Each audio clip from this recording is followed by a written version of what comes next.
होता, उसमें पत्थर बह रहे होते हैं, और एक पत्थर 10 टन 20 टन 100 टन का भी हो सकता है। जैसे हवा में पत्थर तैरते हुए आ रहे हो, ऐसी घटना होती है, इसको कहते हैं फ्लैश फ्लड। और जब ये होता है तो फिर आजू बाजू इसको कहते हैं बाढ़। ये यहां वाली बाढ़ नहीं होती, यहां तो सिर्फ पानी आता है, वहां क्या आता है, केवल पानी नहीं आता, तो सारी सड़कें आजू बाजू के गांव सब साफ होते हुए आते। ये मनाली में 2 बार हुआ, मंडी में कम से कम 3 बार हुआ, कसोल में हुआ, मणिकरण साहब में पिछले साल हुआ था, राइट। तो ये घटना हुई, और ऐसी ही घटना, ये किस घटना को कहते हैं, ये बादल, ये नया फिनोमेनन है, ये अभी तक देखा नहीं गया, ये अभी तक देखा नहीं गया था, ये इस साल पहली बार आया। अब दूसरा फिनोमेनन क्या है कि स्नो के ऊपर बर्फ पड़ी, तो ये हुआ। अब जब बादल उससे भी आगे क्रॉस कर गए, वो क्रॉस करके लेह लद्दाख को, लेह लद्दाख कितने लोग गए हैं, लेह लद्दाख कैसा है, बहुत पसंद। वहां पेड़ पौधे कैसे,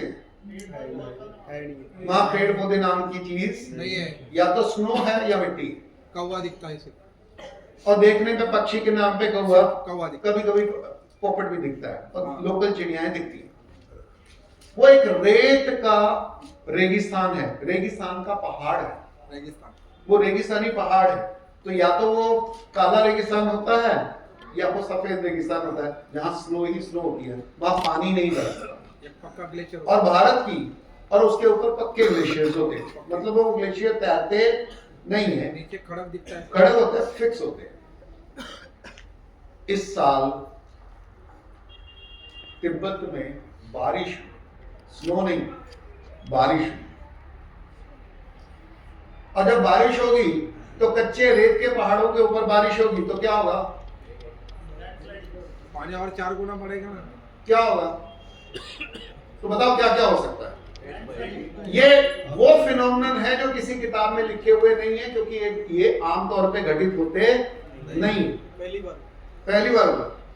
तो क्या हुआ, जब रेत के पहाड़ों के ऊपर बारिश हुई तो क्या हुआ, तो रेत, पहले क्या होता है, पहाड़ के ऊपर जब पड़ती है तो पानी बरसता है, यहां रेत भी पानी के साथ बहती है, तो वो रेत बहती हुई आती है सारी की सारी पानी में बरस के, राइट, और वो नदियों में आती है, और नदियों से रेत इकट्ठी कहां होगी, सारी की सारी नदियां कई गुना रेत से भर जाएंगी, बहुत कम वर्षा और बहुत अधिक रेत।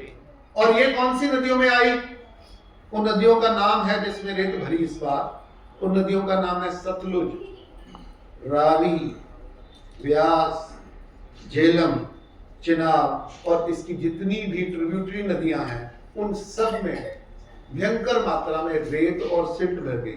और ये जो रेत है, क्योंकि हमने क्या किया, विकास के नाम पे पानी को रोकना हमारे विकास के मंदिर कहलाए, जैसे भाखड़ा नंगल को आधुनिक भारत का मंदिर कराया गया, यानी बहती नदियों को बहने नहीं दिया, और उसको आपने केवल फसल के लिए, आदमी के लिए रोक लिया, फसल के लिए रोक लिया, पंजाब का फायदा हुआ, पर नदियां बहनी रुक गई।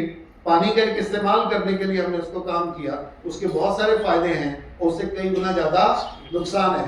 फायदे अल्प में होते हैं और नुकसान दीर्घ में होते हैं। फायदे इंसान को होते हैं और नुकसान पूरी की पूरी प्रकृति के साइकिल को होता है, राइट। वो जो दीर्घ काल का समय है, जो अल्पकालिक फायदे का समय है, वो अब लगभग बीत गया है। भाखड़ा डैम की उम्र लगभग पूरी हो चुकी, ठीक है। 30 से 40% जो डैम है वो सारा का सारा सिल्ट से, रेत से भर गया। इसका अर्थ क्या हुआ, इस साल पहली बार एक घटना घटी, ये नॉर्थ इंडिया के लिए, पूरे भारत के लोगों को समझने की घटना है, क्योंकि आने वाले साल में इससे कई गुना भयंकर विकराल रूप में आने वाली है। पिछले साल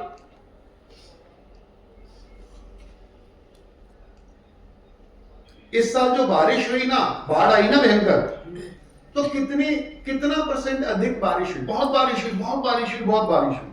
तो कितने परसेंट बहुत बारिश हुई, मात्र 7% बारिश अधिक हुई। और जो पानी आया वो 20% ज्यादा आया। यानी सारे डैमों में जितना पानी आया वो कितना ज्यादा आया? 20%। बारिश कितनी हुई? 7%। तो कितना अंतर है? वो 13% कहां से आया? आंसर मिल गया? आंसर मिल गया? किससे आया? जो जमा हुआ था, जो हमारा स्टॉक था, जो हमारा बैंक बैलेंस था, जो हमारा सुरक्षा चक्र था, यानी ग्लेशियर बड़ी तेजी से टूटे, क्रैश किए, पिघले और बह के पानी में आए। क्लियर हो रहा? क्लियर हो रहा है जी। अगले साल ये और ज्यादा, कुछ विद्वानों का कहना है 10 गुना से ज्यादा तेज हो सकता है। और उससे क्या हुआ? जो सिल्ट आई, जो रेत आई, जो डैम में भर गई, तो उन्होंने क्या किया? 30 से 40% डैम भर दिए। किससे भर दिया? रेत से।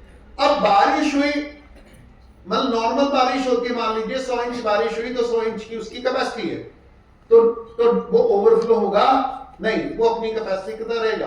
अब उसी डैम को ओवरफ्लो करने के लिए कितनी बारिश चाहिए?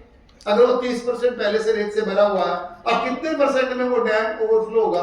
70% के ऊपर। अगर वो 50% से भर जाए तो 50% में भी, यानी वो डैम ओवरफ्लो हो जाएगा। ये स्थिति नॉर्थ इंडिया के लगभग सभी डैमों की आ गई। यानी हमारे जितने भी आधुनिक सभ्यता के जो मंदिर हैं, अब वो हमारे लिए पोषक की जगह विनाशक, उनकी उम्र खत्म हो गई, यानी वो टूट सकते हैं, कमजोर हो गए, वो टेढ़े हो सकते हैं, टूट सकते हैं। नंबर दो, उनकी कैपेसिटी, जितना पानी रोकने की कैपेसिटी थी, वो उतनी नहीं रही, राइट? और वो यूजफुल नहीं रही। तीसरा, अब वो रिपेयरेबल नहीं, क्योंकि उनमें क्या होता है, धीमे धीमे रेत निकाली जा सकती है, इतनी बड़ी मात्रा में रेत नहीं निकाली जा सकती, और वो निकाली भी नहीं गई। पिछले 10 से 20 साल में सभी सरकारों ने मिलके उसको बिल्कुल इग्नोर किया, और अब पूरा का पूरा नॉर्थ इंडिया खतरे में आ गया। क्या क्या खतरे हो सकते हैं? कल्पना करिए। बाढ़। और ये खतरे आपको ये जो भूविज्ञानी है, या मौसम विज्ञानी है, या पानी विज्ञानी अभी बता नहीं रहे जी। वो सिर्फ एक दूसरे के ऊपर आक्षेप लगा रहे हैं। ये केंद्र सरकार ने किया हो, या यानी इसके ऊपर भी युद्ध चल रहा है, कंप्लेन, क्लेम एंड ब्लेम चल रहा है। परंतु जो असली मुद्दा है कि जनता का क्या होगा, उसके ऊपर कोई चर्चा, कोई जवाबदारी, कोई तैयारी नहीं, और कोई जानकारी भी नहीं। परंतु ये क्या है? ये तो पहली छोटी छोटी मोटी मोटी पृष्ठभूमि है। रियलिटी ये है कि क्या हो सकता है। अब इसके साथ अभी हमने कितनी चीजों को जोड़ा? रेन। दूसरा किसको जोड़ा? ग्लेशियर। तीसरा किसको जोड़ा? रेत को। चौथा किसको जोड़ा? डैम को जोड़ा। अब पांचवी चीज इसके साथ और जोड़िए, जो इस साल घटी है, और सबसे ज्यादा अद्वितीय घटी है, जो अनप्रेसिडेंटेड है। वो क्या है? बादल फटे। तो आपको तो बादल फटने की केवल एक ही घटना बार बार वीडियो में दिखाएगी। कौन सी? उत्तरकाशी वाली। मतलब ठीक है, उत्तरांचल में जो एक पूरा का पूरा गांव आपको 35-34 सेकंड में साफ होता हुआ दिखा।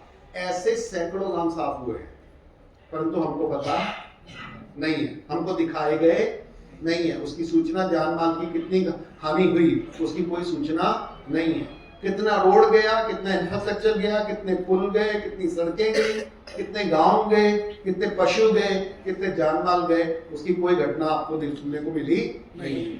राइट? अब बादल कहां फट सकता है और कहां फटता है तो उसका क्या नुकसान होगा? क्योंकि बादल पूछ के फटेगा, बता के फटेगा? हाँ, तो कहां फटेगा? अगर वो ग्लेशियर के ऊपर फटता है तो क्या होगा? बादल फटना कुछ नहीं होता। आकाश में बादल का छोटे से छोटे टुकड़े में भी 10 लाख लीटर से ज्यादा पानी होता है, राइट? मतलब ग्लास से आप ग्लास मतलब ये एक कप अपने ऊपर डाल लो तो आप गीले हो गए, ठीक है? गिलास अपने ऊपर डाल लो तो बाल गीले होंगे, ठीक है? मग्गा डाल लोगे तो कंधे तक पानी आ जाएगा, बाल्टी डाल लोगे तो, और पूरी टंकी डाल लोगे तो तुम भी बह जाओगे, राइट? तो एक सेकंड में एक साथ जब 10 करोड़ लीटर पानी गिरेगा तो क्या होगा? उसको कहते हैं बादल फटना। उसको कहते हैं बादल फटना। तो वो बादल 10 साल में कभी एक फटा करता था। कितने बुजुर्ग हैं यहाँ पे जिन्होंने अपने जीवन में लास्ट टाइम बादल फटने की घटना कब सुनी थी? उत्तरकाशी में सुनी थी? उससे पहले कब सुनी थी? उससे पहले कब सुनी थी? ज्यादातर लोगों की मेमोरी में बादल फटने की घटना नहीं है, परंतु पिछले 3 साल में टोटल 125 से ज्यादा बादल फटने की घटना रिपोर्ट हुई और हिमालय रीजन में, और सबसे संवेदनशील रीजन में वो घटनाएं घटी, राइट? अगर वो ग्लेशियर के ऊपर फटता है तो जो ग्लेशियर में रेन होना है उससे वो 100 गुना ज्यादा खतरनाक होता है। वो 100 गुना ज्यादा, और इतना खतरनाक हो सकता है कि लैंडस्लाइड के साथ साथ पूरा का पूरा माउंटेन स्लाइड हो सकता है। और इस साल पहली बार रिपोर्ट किया गया लगभग गोमुख, जहां से हमारी दिव्य गंगा का गोमुख है, वो लगभग बंद हो गया। बताया नहीं गया, वो लगभग बंद हो गया। पर अगर ये बादल फटे कहां पे? ग्लेशियर में, तो 10 से 100 गुना खतरनाक हो सकता है। अगर ये भाखड़ा डैम के ऊपर फट जाए तो कुछ खत्म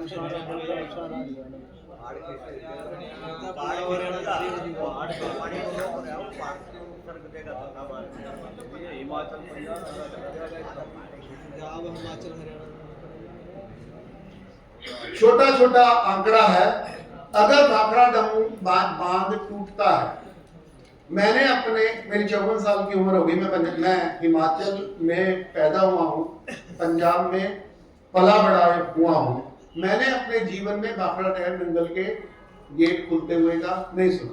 पहली बार 2023 में खुले, इस बार खुले, रंजीत सागर के गेट खुले, मलाना तो उड़ गया। इस बार क्या हुआ? पंजाब की कितनी नदियां हैं? सतलुज, रावी, व्यास, झेलम और चिनाब, और एक नदी है रावी। चिनाब जम्मू एंड कश्मीर में है, और जो रावी है वो पाकिस्तान और इंडिया के बॉर्डर को डिफाइन करती है, दोनों की बॉर्डर को करती है। क्योंकि इस तरफ है अमृतसर और उस तरफ है लाहौर। तो जो लाहौर शहर है वो किसके ऊपर बसा हुआ है? रावी के ऊपर। पर रावी होती थी, पिछले 40 साल से रावी का कोई अस्तित्व नहीं था, क्योंकि उसमें कोई पानी नहीं था। उसके ऊपर पीछे मलाना डैम बना, उसने सारा का सारा मनाली का पानी रोक दिया। अब मनाली केवल एक रेत का नाला थी, जिसके ऊपर तरह तरह के लोगों ने पहले रेत चुराई, फिर उसके ऊपर उसका पाट चुराए, फिर लोगों ने खेती करनी शुरू की, फिर उसके ऊपर लोगों ने कॉलोनियां काटी और बड़ी बड़ी स्कीम बन गई। और इस साल अचानक रावी पैदा हो गई, जाग उठी। और क्योंकि वो कहते हैं ना, नदियां रोज रोज न्याय नहीं करती, रोज रोज हिसाब नहीं मांगती, वो एक दिन में ही अपना हिसाब, 1 सदी का हिसाब एक दिन में पूरा कर लेती है। तो इस बार रावी फिर से जागृत हुई, और उसने जितने एरिया में, चाहे वो पंजाब का एरिया था, चाहे वो पाकिस्तान का एरिया था, जहां भी लोगों ने जो बना के जैसे जैसे कब्जा किया था, रावी ने अपना एरिया वापस ले लिया। ये अच्छा हुआ या बुरा हुआ? अपनी चीज वापस लेना तो बढ़िया है। ऐसा मैंने सुना है, नदी नदी भले नहीं बहे, लेकिन नदी जब भी आएगी उसको अपना रास्ता पता रहता है। नदी हर 100 साल में अपना सारा रास्ता क्लेम कर लेती है।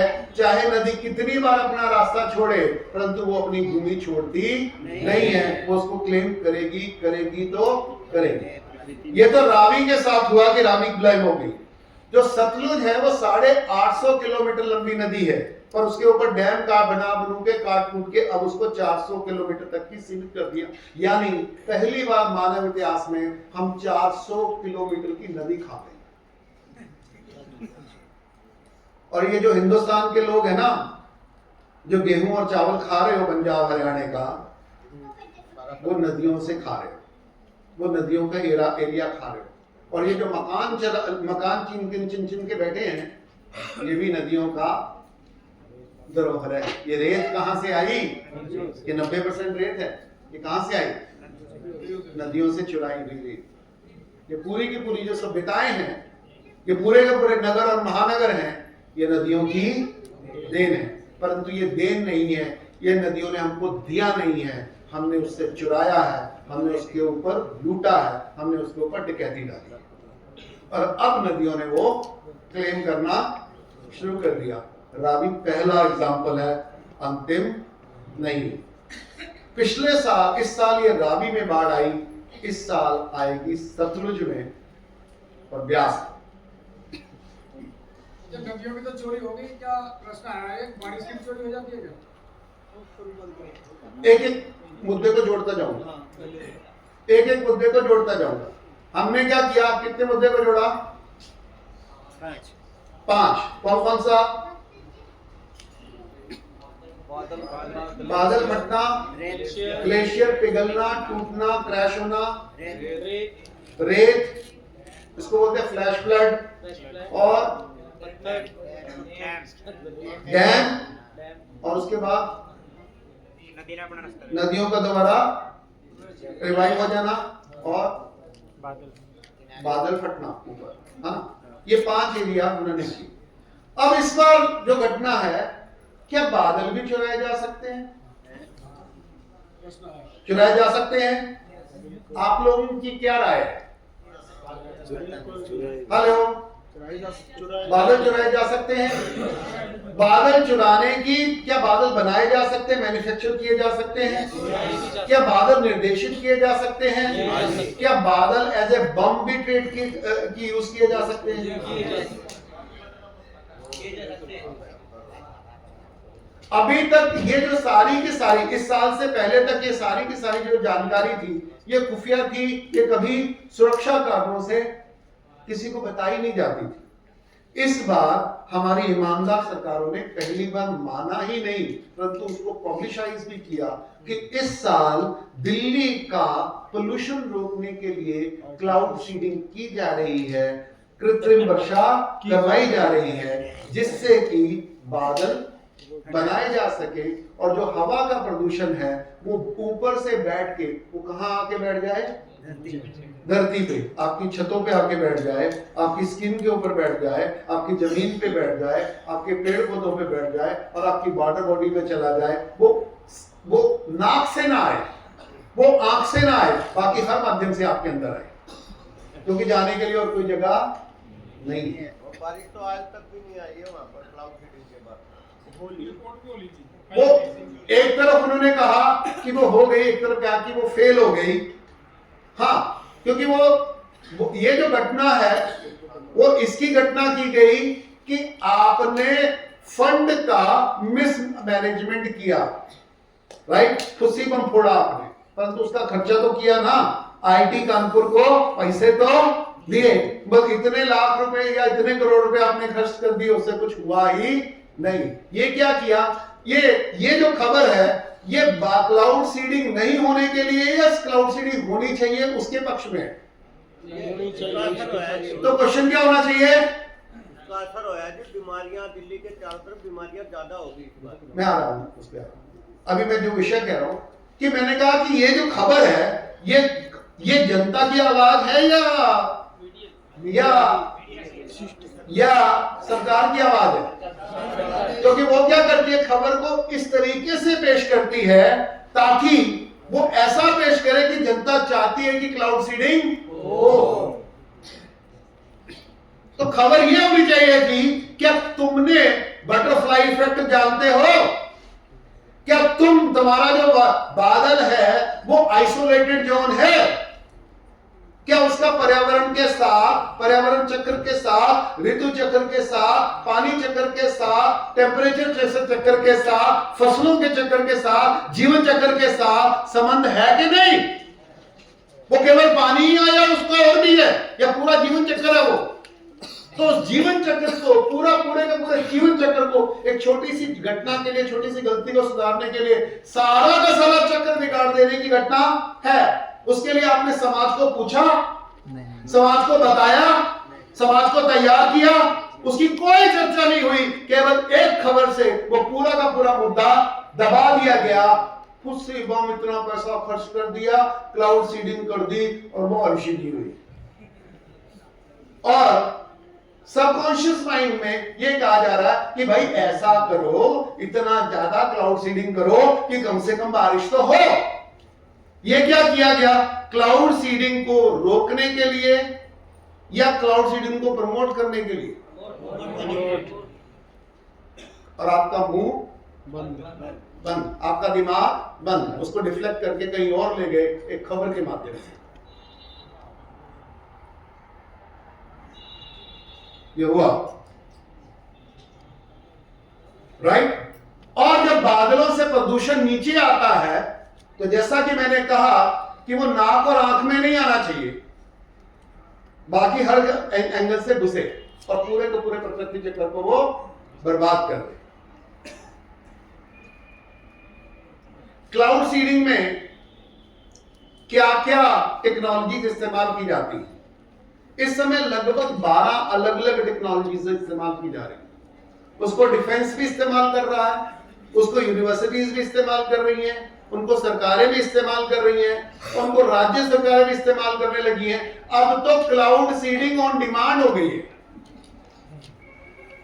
क्लाउड सीडिंग ऑन डिमांड हो गई है कि जब आप डिमांड रेस करो और डिमांड रेस करके यूनिवर्सिटीज को बोलो, वो आपको क्लाउड सीडिंग करके देंगे। जैसे आपका 100 एकड़ का फार्म है, रेत नहीं हो रही, मतलब बारिश नहीं हो रही, तो आप यहाँ क्लाउड सीडिंग करवा लो या बारिश करवा लो। तो यानी प्रकृति से खेलना, बादल बनाना, नमी के साथ खेलना, जैसे नमी आपकी प्राइवेट प्रॉपर्टी हो, उसको किस हद तक मार्केट कर दिया गया, स्थापित कर दिया गया, और इस समय वो एक बिजनेस मॉडल के तौर पे ऑलरेडी है और आपको बताया तक नहीं गया, आपसे पूछा भी नहीं गया। कॉर्पोरेट के अपने क्लाउड सीडिंग प्रोजेक्ट्स। हाँ जी, करना क्या है? वो कॉन्ट्रेल जा रहा है, तो कॉन्ट्रेल से भी क्लाउड सीडिंग होती है, हार्ट से भी क्लाउड सीडिंग होती है, अमोनियम सल्फेट से भी क्लाउड सीडिंग होती है। ऐसी और 12 टेक्नोलॉजी है। इस समय क्लाउड सीडिंग की जो फिनोमेनन है, जो सरकारों पहले मानती नहीं थी, अब सरकारों ने पहली बार मान लिया है और उसको तो बिजनेस मॉडल के तौर पे भी खुला कर दिया है। अब क्लाउड सीडिंग कौन कौन कर सकता है और कहां से की जा सकती है और कितनी मात्रा में की जा सकती है, आप कोई कल्पना नहीं कर सकते। दुनिया में इस समय क्लाउड सीडिंग सबसे बड़ा बम है। और इस बार सरकार ने पहली बार, ठीक है, वो 5 दिन के युद्ध में, लड़ाई में जो मीडिया में हुई 90%, 99%, उस लड़ाई में सरकार ने कहा अब हम इसका बदला लेंगे, बदला देंगे, क्योंकि हम इंडस रिवर ट्रीटी भंग कर देंगे। यानी इंडस रिवर ट्रीटी मालूम है आपको? जी। क्या है? सिंधु जल समझौता सिंधु जल समझौता। जो नहीं जानते उनकी जानकारी के लिए थोड़ा सा बता दूं, नॉर्थ इंडिया में पंजाब है, पंजाब पंजाब का मतलब पंजाब, 5 नदियां। पंजाब का नाम 5 पहले पुराना जो नाम है वो पंचनद था, यानी 5 नदियां। उससे भी पुराना जो उस पूरे के पूरे क्षेत्र का नाम है उसका नाम है सप्त सिंधु। तो उसमें 2 नदियां और हैं, एक नदी और है जिस नदी को महानद बोलते हैं, उसका नाम है सिंधु। वो इतनी बड़ी नदी है, इतनी महान नदी है कि नदियों का नाम का भी वो पर्यायवाची हो गया। सिंधु मतलब नदी, वो पर्यायवाची हो गया। और इस देश का नाम भी सिंधु, इंडो सभ्यता का नाम भी, काल का भी वो पर्यायवाची है। तो होता क्या है कि पंजाब की जो नदियां हैं वहां 2 शब्द है, चढ़दा पंजाब तो उतरदा पंजाब, लहंदा पंजाब। चढ़दा पंजाब मतलब जहां सूर्य उगता है, लहंदा पंजाब जहां सूर्य झुकता है, ईस्टर्न और वेस्टर्न। तो मतलब जो पंजाब वाला पंजाब है, जो वर्तमान हिंदुस्तान वाला पंजाब है, वो ऊपर है। वो हिमाचल से नदियां निकलती हैं पहाड़ों से और वो पहले पंजाब में आती हैं, और पंजाब से उसकी जो ढलान है वो किसकी तरफ है, वो पाकिस्तान। तो पाकिस्तान की अपना कोई पहाड़ नहीं है जिसके ऊपर वो डैम बना सके। डैम कहां बन सकते हैं, नदियों को कहां रोका जा सकता है, हिंदुस्तान में। और ज्यादातर कहां रोके गए, हिमाचल में, जम्मू कश्मीर में, और पंजाब और हिमाचल के बॉर्डर पे ही डैम बनाए गए। और डैम का नाम क्या है, बाखड़ा dam, Ranjit Sagar dam, Malana dam वगैरह वगैरह, पौंग डैम, ये सारे डैम, ठीक है। पर 2 डैम ऊपर ब्यास पे बना। और वहां क्या किया गया, पहले नदियों को जोड़ा गया, नदियों के पानियों को जोड़ा गया, डैम पे 2 नदियों को मिलाया गया। इससे क्या हुआ कि जो नदी अब ब्यास को सतलुज में मिला दिया गया, तो वहां क्या होगा, आगे की जो ब्यास है वो क्या हो गई, सूख गई। और उसपे क्या बस गया, जमीनें बस गई और खेत हो गए, और लोगों ने उसके ऊपर कब्जा कर लिया और उसके ऊपर खेती करने लगे, राइट। तो लगभग 300 किलोमीटर ब्यास खाली गई, 400 किलोमीटर सतलुज खाली गई, जिसके ऊपर हम कृतघ्नों ने नदियों को केवल और केवल चूसा, परंतु नदियों के भी हक हुआ करते हैं, नदियों के भी हक हुआ करते हैं। और हमने क्या किया, नदियों को हक विहीन कर दिया, आवास विहीन कर दिया, हमने उसको चुरा दिया। और इस साल नदियों ने अपनी आवाज सुना। एक मारकंडा नदी है वो भी ऐसे सूखी हुई है, वो जी। भी लगेगी इस बार। और जिसको आप सरस्वती बोलते हैं वो भी ऐसी ही सूखी, हाँ, वो हरियाणा को गग्गर है बड़ी बीच में, हाँ, गग्गर भी है, बड़ी नदी है वो, हरियाणा उस पे चलता है, पूरा हरियाणा जो है वो गग्गर पे आ जाएगा उसमें। उस पे। और इस बार क्या हुआ, राजस्थान का चूरू जिला भी आएगा। क्या क्या हुआ, क्या क्या नहीं हुआ, मैं उसकी डिटेल में नहीं जा रहा, क्योंकि मैं सरकारें क्या कर रही हैं, मैं उससे ज्यादा क्या क्या हो सकता है उसके ऊपर फोकस करता हूं। तो होता क्या है कि पहले चढ़दे पंजाब में पानी आता है, नदियों में पानी आता है, वो डैम में रोक लिया जाता है। तो पंजाब ने, मतलब हिंदुस्तान ने ज्यादातर पानी रोक लिया, तो पाकिस्तान ने कहा कि भाई हमारा भी हक है। तो फिर दोनों राज्यों के बीच में, दोनों देशों के बीच में नदियों को लेके पानी के बंटवारा हुआ, और उसकी एक जो ट्रीटी की गई वो उसको इंडस रिवर ट्रीटी कहते हैं। 1960 के करीब में जब बागड़ा डंगर बना, उसके बाद डैम बनने शुरू हुए, अंग्रेजों के बाद डैम बनने शुरू हुए, तब ये हुई। अब होता क्या है कि ब्यास को डाल देते हैं सतलुज में, फिर सतलुज और रावी मिलके और चिनाब जाके मिलती है, अल्टीमेटली ये सारी नदियां इकट्ठी होती हैं इसमें, सिंधु में। इसलिए सिंधु महानद है, महानदी है। इस बार 3 साल पहले पाकिस्तान में बाढ़ आई थी 5 नदियों में, क्योंकि हमने क्या किया, पानी खोल दिए, डैम खोल दिए, और सीधा सीधा पानी कहां जाने दिया, हमने बोल दिया तो नेचुरल साइकिल है, और वो सारा पानी पाकिस्तान में गया। और पाकिस्तान में इस सदी की सबसे भीषण बाढ़ आई, यानी 60% से ज्यादा पाकिस्तान पानी में गया। इस साल भी 20-25% पाकिस्तान पानी में गया, और खतरा था कि अब सतलुज में बाढ़ आ गई, ब्यास में आ गई, सतलुज में आ गई, रावी में आ गई, चिनाब में आ गई, तब इन सारों का जो एक्सेस वाटर है वो किस में जाएगा? सिंध में। और वो पूरा का पूरा जो पंजाब, जिसको पंजाब बोलते हैं, अब असली पंजाब का मतलब है ये नहीं है पाकिस्तान पंजाब, ये हिंदुस्तानी पंजाब। पंजाब का मतलब, पंजाब की जो परिभाषा है वो राजनीतिक परिभाषा नहीं है, पंजाब की परिभाषा है वो प्राकृतिक परिभाषा है, वो नेचुरल पर्यावरण की परिभाषा है। पंजाब, ये जो आर्टिफिशियल बाउंड्रीज हैं, इन नदियों को पता नहीं, राइट? तो ये जो पूरा का पूरा जो प्रदेश है, पूरी की पूरी जो प्रकृति है, वो है उस पंजाब का नाम है, जिसमें पूरा का पूरा जम्मू के, अब उसमें ज्यादातर जम्मू कश्मीर आता है, वो भी पंजाब का हिस्सा है ट्रेडिशनल। फिर पूरा हिमाचल प्रदेश, वो भी पुराना पंजाब का हिस्सा है। जो वर्तमान पंजाब है वो भी पंजाब है, जो वर्तमान हरियाणा है वो भी पंजाब है, और वर्तमान जो पाकिस्तानी पंजाब है वो भी पंजाब है। और वो यहां से लेके ये सप्त सिंधु के सारे इलाके का जो विस्तार है, ये पंजाब बनता है।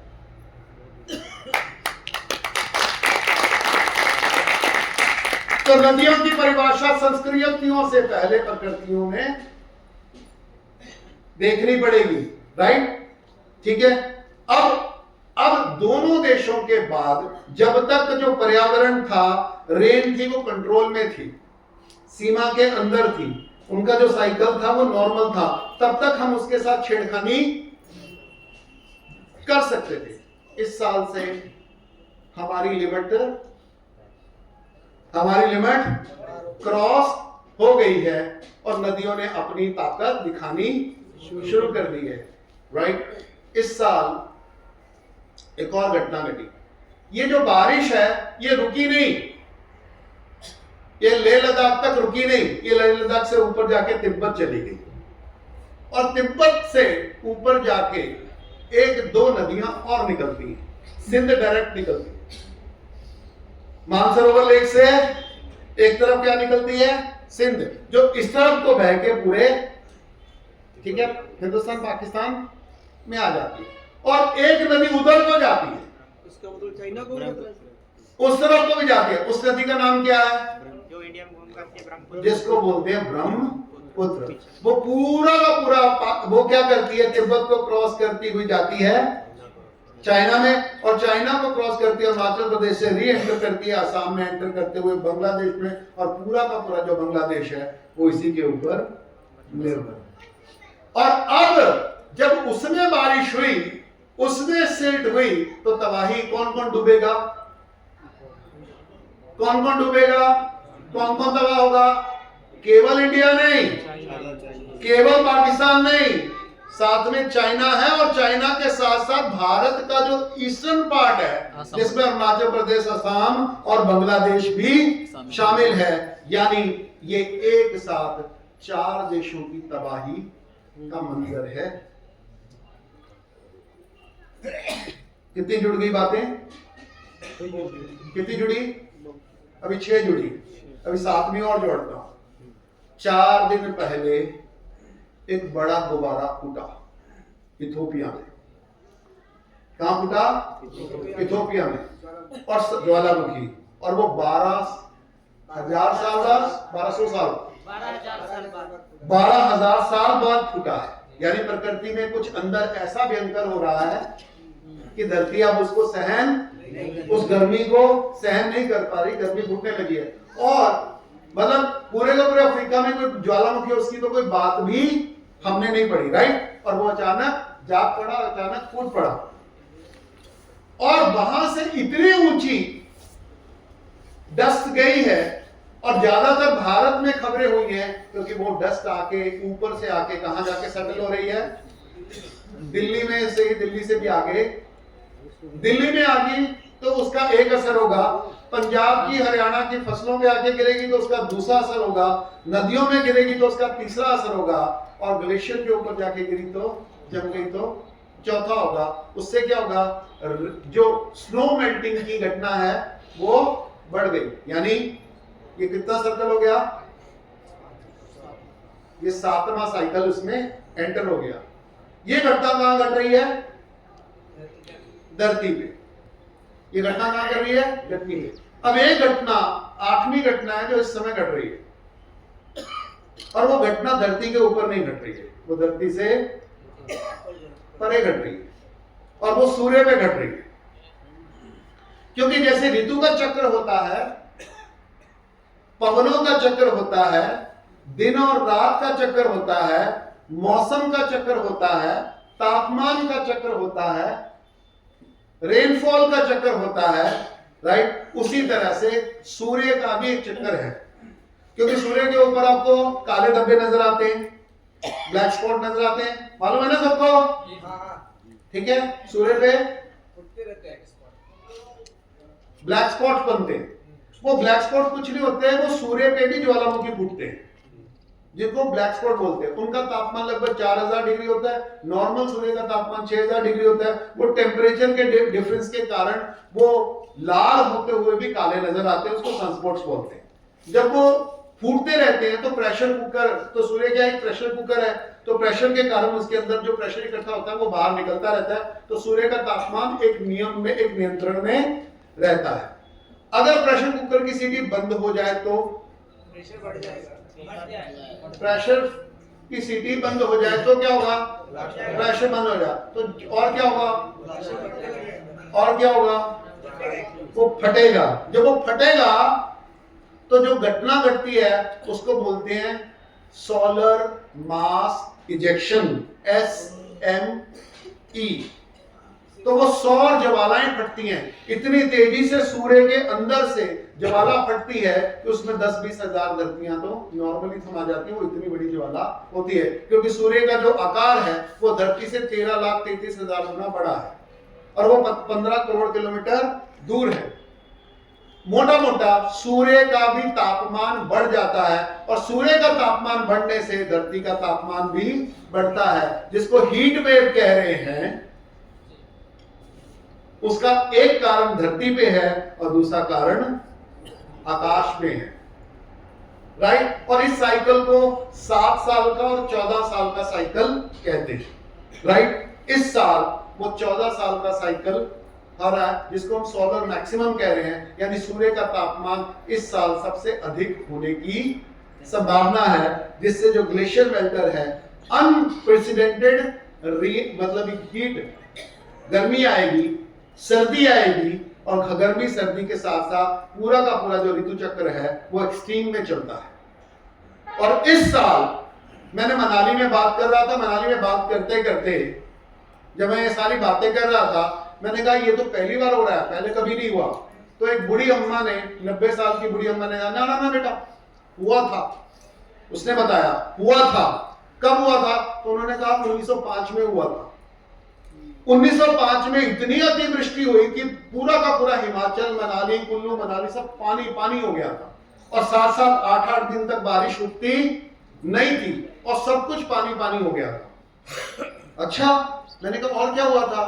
कहते उसके 1 महीने के बाद बहुत बड़ा भूकंप आया था, और वो भूकंप 7 दिन तक रुका नहीं था, राइट।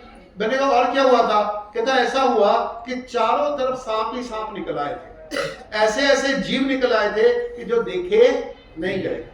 मैंने कहा ऐसा क्यों होता है? कहते पता नहीं क्यों होता है, पर हमारे यहाँ कहावत है कि धरती के अंदर ऐसे जीव रहते हैं जो 100 साल में पानी पीते हैं, यानी हर 100 साल में ऐसी घटना, प्रकृति में ऐसी घटना हुई है, और इस साल वो 100वां साल आ रहा है।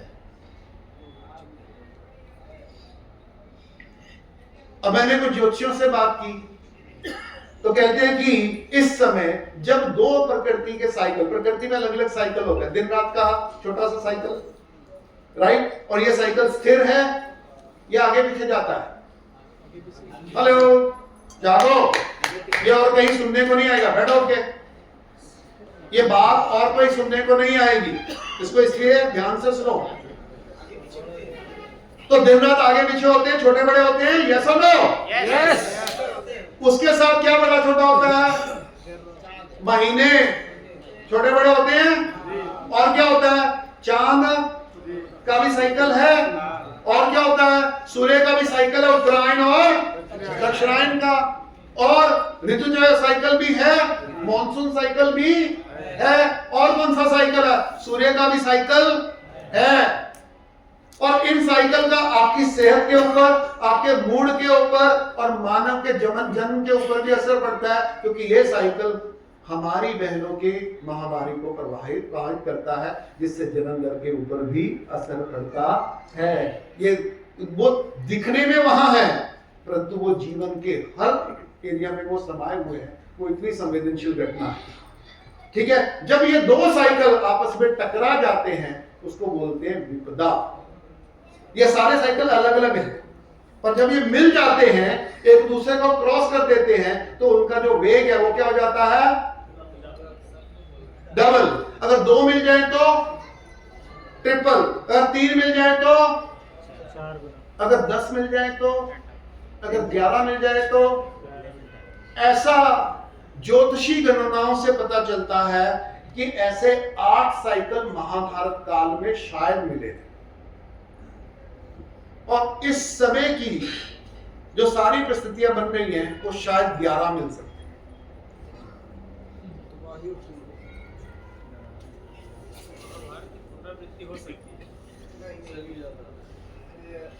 शायद 11 मिल सकते हैं। इसका आकलन भी अभी संभव नहीं, परंतु इन घटनाओं को कुछ लोगों को पता है और कुछ लोग इसका इस्तेमाल कर रहे हैं। राइट? हाँ जी। अब मैं 2 मिनट के लिए रोकता हूं, आपके कुछ प्रश्न ले लेता हूं, ताकि अंदर जो प्रेशर इकट्ठा हो रहा है उसको थोड़ा रिलीज हो जाए। बंद कर पाई चाचा। एक है प्रकृति की व्यवस्था। प्रकृति में व्यवस्था है, बनानी नहीं। प्रकृति की व्यवस्था को सिर्फ समझना है और उसके अनुकूल होके रहना है। यही मानव सभ्यता है। राइट? यही जीवन है, यही दर्शन है, यही भारतीय दर्शन है, यही सच्चा सनातन दर्शन है। हाँ के ना? कि प्रकृति जैसी है उसको वैसा समझना और उसकी व्यवस्था को समझना और उसको समझ के उसके मुताबिक होके जीना, यही हमारी सनातन संस्कृति के मूल मंत्र है। ठीक है ना? अब दूसरा अपने प्रश्न का, मानव व्यवस्था। तो इनके जो प्रश्न है वो किस तरफ जा रहे हैं? उनको प्रकृति से चिंता नहीं है, ये कहां जा रहे हैं? मानव व्यवस्था में। अब प्रकृति की हर साइकिल के पीछे नियम है, उसको प्रिडिक्ट किया जा सकता है। जो मेरे लिए, पाकिस्तानियों के लिए, मुसलमानों के लिए, अमेरिकन के लिए, गोरों के लिए, कालों के लिए, आज वालों के लिए, इतिहास वालों के लिए, भविष्य वालों के लिए प्रकृति के साइकिल नियम सेम है। हाँ, उनकी एक्यूरेसी ज्यादा या कम हो सकती है, समझ में ज्यादा हो सकती है, पर नियम तो सेम है। वहां कोई मुद्दा नहीं। मुद्दा यहां है कि आदमी में भी कई तरह के साइकिल होते हैं।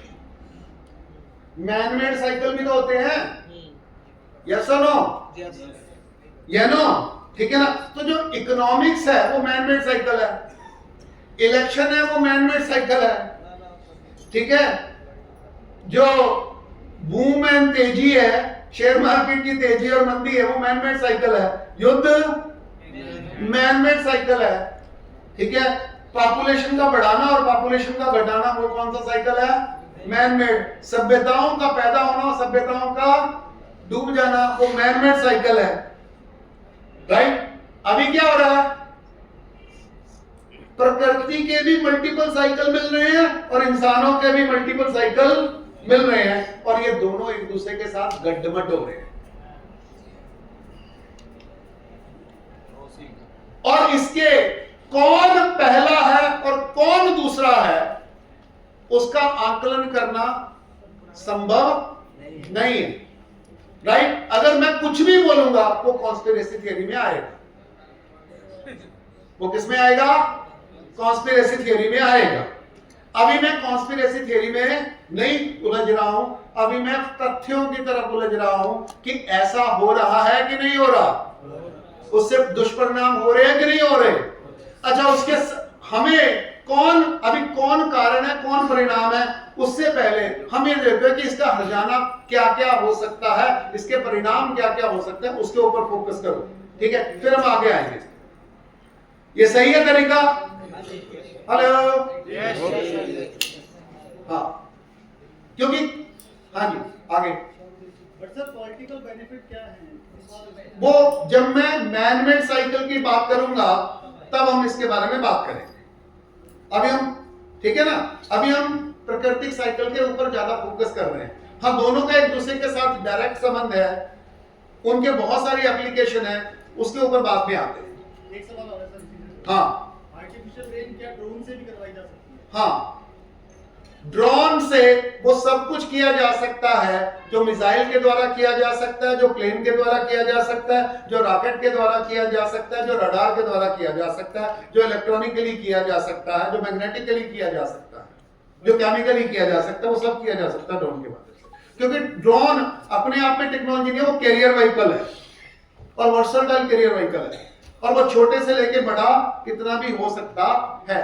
ठीक है, और वो गाइडेड मिसाइल से भी ज्यादा अच्छी तरीके से गाइड है। वो बहुत सस्ता हो गया है, बहुत इजीली एक्सेसिबल हो गया है, और उसके ऊपर बहुत ज्यादा कानूनों ने कंट्रोल रखा हुआ नहीं है। इसलिए उसकी जो मैनिपुलेशन करना संभव है या जानबूझ के उसको कंट्रोल नहीं किया गया है ताकि उसकी मैनिपुलेशन कर ली जाए। सर बीइंग एन रिसर्चर मैंने ये रिसर्च किया था कि इनको माइक दीजिए और इनको रिकॉर्ड करिए वो क्या कह रहे हैं, क्योंकि सारी रिसर्च करने का ठेका मैंने नहीं ले रखा, उन्होंने किया रखा, तो thank you. Being an researcher मैंने ये रिसर्च किया था कि 1948 में इंडिया ने अडॉप्ट किया था आर्टिफिशियल रेन को सबसे पहले जी। और उस समय आर्टिफिशियल रेन हेलीकॉप्टर में केमिकल के ड्रम ले जाकर के और ऊपर से क्लाउड सीडिंग की जाती थी, तब उस तरीके से होती थी। तो ड्रोन तो एक छोटा सा होता है, जो कि अभी राजस्थान की अगर मैं बात करूं तो राजस्थान में 150 करोड़ के 2 ड्रोन मंगवाए गए, वो भी बाहर से मंगवाए गए। जबकि अगर मैं ये देखना चाहें जैसे हम लोग की हमारे इंडिया में ही ड्रोन की इतनी सारी कंपनीज है, उसके बावजूद हम लोगों ने बाहर से इंपोर्ट किया ड्रोन, और 150 करोड़ के देखो, टेक्निकल एबिलिटी होना अलग है, ठेका देना अलग बात, दो अलग अलग बातें कर रहे हैं। ठीक है, तो तुम जब कह रहे हो कि हम ड्रोन नहीं बना सकते, वो टेक्निकल है, बना सकते, वो टेक्निकल एबिलिटी है, वो टेक्निकल क्वेश्चन है। हमने बाहर से मंगवाया, वो ठेके का इशू है। नहीं, मैं पूरी बात क्या बोलना चाह रहा हूँ सर कि ड्रोन जो हम लोगों ने बाहर से मंगवाया उसका साइज में ज्यादा बड़ा नहीं था, और हम लोगों ने जब आर्टिफिशियल रेन का जब यहाँ पे इंडिया में स्टार्ट किया था तो वो हेलीकॉप्टर में बड़े ड्रम केमिकल के रखने के बाद उसका छिड़काव जब हम करते थे, तो ड्रोन तो छोटा सा एटम बम फोड़ने के लिए क्या चाहिए? एक एटम बम फोड़ने के लिए क्या चाहिए? एक न्यूट्रॉन मात्र। वो चेन रिएक्शन होता है। Got it? बात मेरी समझ में आई? एटम ये बड़े छोटे पे जा रहे थे, तो मैंने कहा एटम बम फोड़ने के लिए एक न्यूट्रॉन की जरूरत होती है, जिससे केवल और केवल यूरेनियम के एटम के नाभिक का बैलेंस बिगड़ जाता है, और वो बैलेंस बनाने के लिए मतलब नाभिक फट जाता है और उससे हीट निकलती है, उस हीट से बाकी एटम फटते चले जाते हैं, और ये चेन रिएक्शन को हम एटम बम बोलते हैं। राइट? ये बहुत छोटी घटना है, परंतु उसका परिणाम बहुत बड़ा है। तो प्रकृति की सारी घटना सूक्ष्म से स्थूल की ओर बहती है, और उनका चेन रिएक्शन की कल्पना करना बहुत कम लोग कर पाते हैं, और अगर उनको हमने मैनिपुलेट करना शुरू कर दिया, इस्तेमाल करना शुरू कर दिया, तो उनके परिणाम का आकलन करना बहुत मुश्किल है, परंतु परिणाम तो है और वो पक्का है। इसके पॉजिटिव परिणाम भी आ सकती है। हाँ, गिनिए सर। अभी हमारे पास इतना धर्म है, धर्म ग्रंथ है, इतने महान विचार के लोग हैं, परंतु हम फिर 100 साल के बाद हमको क्रांति क्यों करनी पड़ती है? हमारा क्या गलत होता है? हर 100 साल के बाद हम गुलामी में चले जाते, फिर क्रांति करते, ऐसा क्यों? और उस पे नहीं होना चाहिए, इस पे क्या? ठीक है, आप मैन मेड साइकिल की बात कर रहे हैं, उसका जवाब मैं बाद में दूंगा। अभी हम प्रकृति साइकिल में घूम रहे हैं।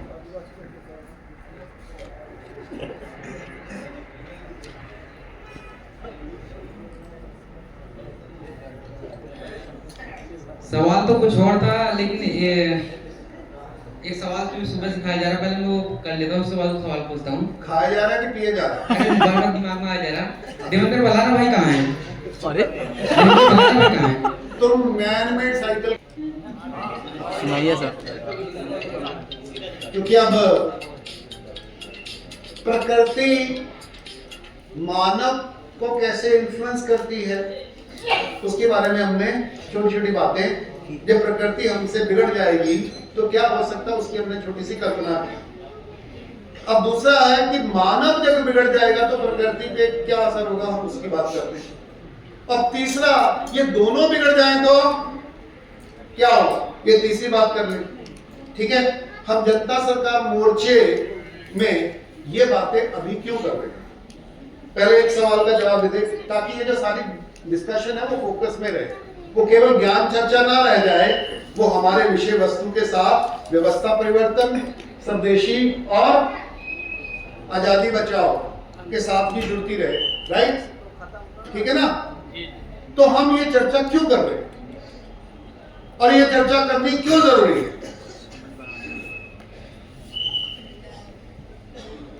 ताकि हम गाँव में कर सकें। गाँव बचाने के लिए फरौन बचाना पड़ेगा सर जी। गांव को बचाने के लिए बादल की चोरी, अभी तो वोट चोरी की बात हो रही है, अब किसकी चोरी होगी शुरू हो गई? बादल चोरी, बरसात चोरी, तापमान चोरी। अब इन्होंने जोड़ दिया कि हमारे पौधों के साइज की चोरी, वृक्षों की चोरी, मधुमक्खियों की चोरी, गरैया की चोरी, गिद्धों की चोरी, ये ऑलरेडी हो चुकी है और हमको पता भी नहीं चला, क्योंकि हमको लगता है कि पौधे पनपते हैं यूरिया डालने से। दुनिया का कोई यूरिया पौधों को पैदा नहीं कर सकता अगर मधुमक्खी और पॉलिनेशन एजेंट ना हो। और जो पॉलिनेशन एजेंट है वो आपकी नजरों के सामने से गायब हो रहे हैं और हमको पता भी नहीं है। ये दुनिया की सबसे बड़ी चोरी है जो पूरी की पूरी मानव सभ्यता को बिना, वो बाकी सारे साइकिल ठीक रहे, केवल ये साइकिल बिगड़ गया तो भी मानव सभ्यता बचेगी नहीं। राइट, तो क्या मानव मधुमक्खी सारे के सारे पॉलिनेशन एजेंट और प्रोसेसेस को खत्म कर सकता है, तोड़ सकता है, व्यवस्थित कर सकता है? तो मैं एक छोटी सी आपको कहानी सुनाता हूं। ये कहानी नहीं है, इतिहास है जो भारत में छुपाया गया। अब ध्यान से सुनिएगा, ये कथा कहीं कहीं नहीं गई, पहली बार कह रहा हूं मैं। ये कथा कहीं इतिहास की किताबों में नहीं कही गई, मैं पहली बार कह रहा हूं किसी सार्वजनिक मंच में नहीं कही। जब अंग्रेज भारत आए व्यापार करने के लिए तो वो मुट्ठी भर माल लेके आते थे इंग्लैंड से और यहां से पूरा का पूरा शिप भर के लेके जाते थे। इसको कहते हैं लाभ। लाभ की परिभाषा ये है कम देना अधिक लेना। मानव व्यवहार क्या है? लाभ और सत्ता के लिए। लाभ और सत्ता की परिभाषा क्या है? कम देना ज्यादा लेना। इसको लोभ वृत्ति भी बोलते हैं, अर्थ वृत्ति भी बोलते हैं, शूद्र वृत्ति भी बोलते हैं, मानव वृत्ति भी बोलते हैं, क्योंकि ये कहीं नहीं पाई जाती, केवल मानव में पाई जाती है। तो अंग्रेज वहां आते थे, परंतु उनको 7 समंदर पार से आना पड़ता था। अगर समुद्र की लहरों में खाली जहाज आएगा तो वो टिक नहीं पाएगा, तो समुद्र के जहाज को स्थिर करने के लिए उनको जहाज को भरना पड़ता था।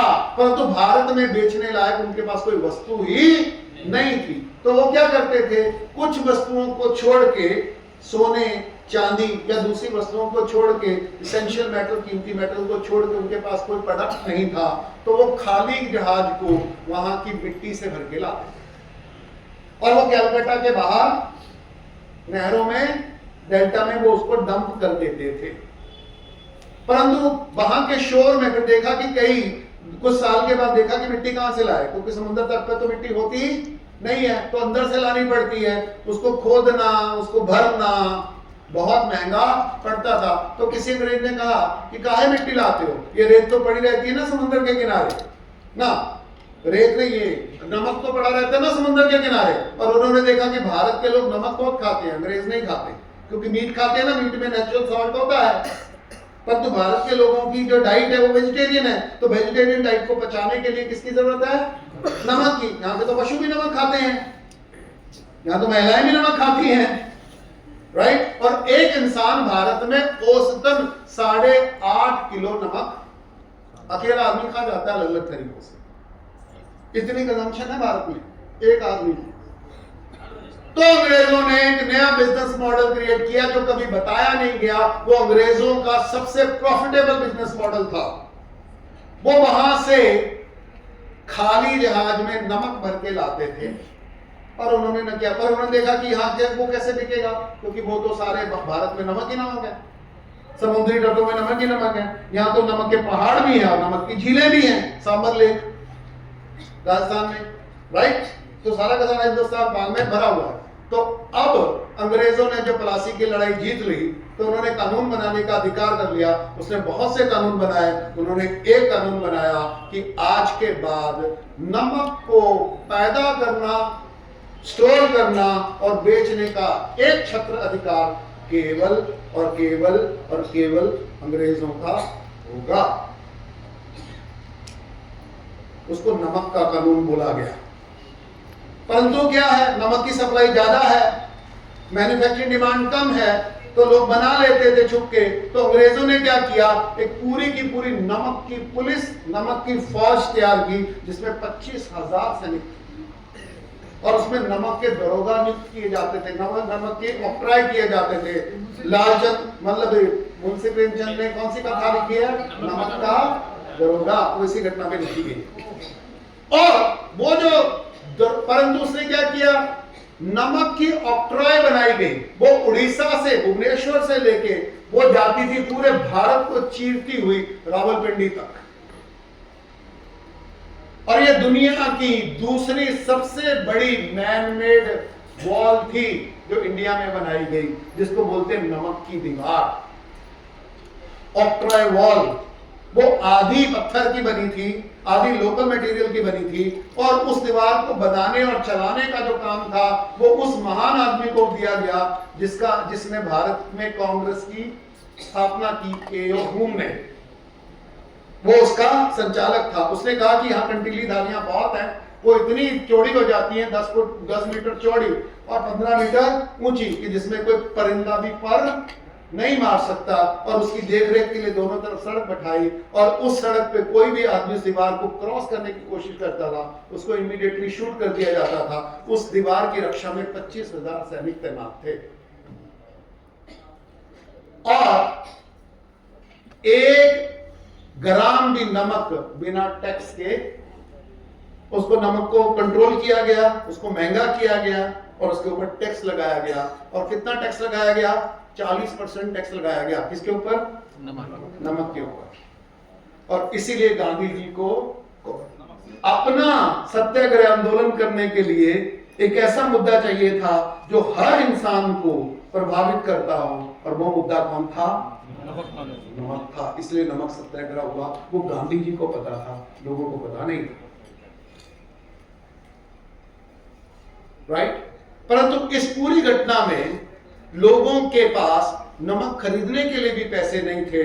तो लोगों की जो नमक की जो खपत थी वो 8.5 किलो सालाना से गिर के 3.5 किलो सालाना हो गई, जिसके कारण हड्डियों का साइज, मसल्स का साइज, बोन्स का साइज, ताकत का साइज, दिल डोल का साइज क्या हो गया, घट गया। इसका असर किसके ऊपर ज्यादा पड़ा, पंजाब के ऊपर नहीं, हरियाणा के ऊपर नहीं, पश्चिमी भारत के ऊपर नहीं। इसका सबसे ज्यादा असर उत्तरी पूर्व भारत के ऊपर पड़ा। उड़ीसा पे पड़ा, बंगाल पे पड़ा, छत्तीसगढ़ पे पड़ा, यूपी पे पड़ा, बिहार पे पड़ा। आप देखोगे कि बाकी भारत के मुकाबले उनका जो साइज है, पशुओं का साइज, कुत्तों का साइज, गाय का साइज, बैल का साइज, इंसान का साइज कम होता चला गया। और रिसर्चर ने उसका एक बड़ा कारण ये नमक के कानून को माना है।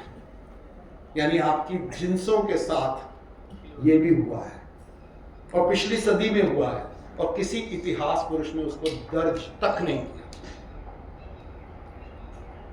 इसको बोलते हैं कि मैन मेड साइकिल प्रकृति में कितने गहरे तक जाता है कि इतनी दुनिया के सबसे ज्यादा ग्रीन मैदान, सबसे अच्छी फसलें, सबसे अच्छी जलवायु और लोगों का साइज लगातार कम होता जा रहा है। वो नेचर के कारण नहीं हुआ, वो मैन मेड फैक्टर के कारण हुआ। समझ में आया? और आज इसका असर आपको पंजाब में भी दिख रहा है। मेरी जनरेशन में हम लोगों के जो दोस्त हुआ करते थे पंजाबी, वो एवरेज 6.25 फुट से तो शुरू होते थे और 6.5 फुट तक हट्टे कट्टे सरदार जाते थे। सरदारों की ये इमेज थी। आज सरदार क्या होते हैं? आज सरदार मिलते हैं हैप्पी सिंह जैसे।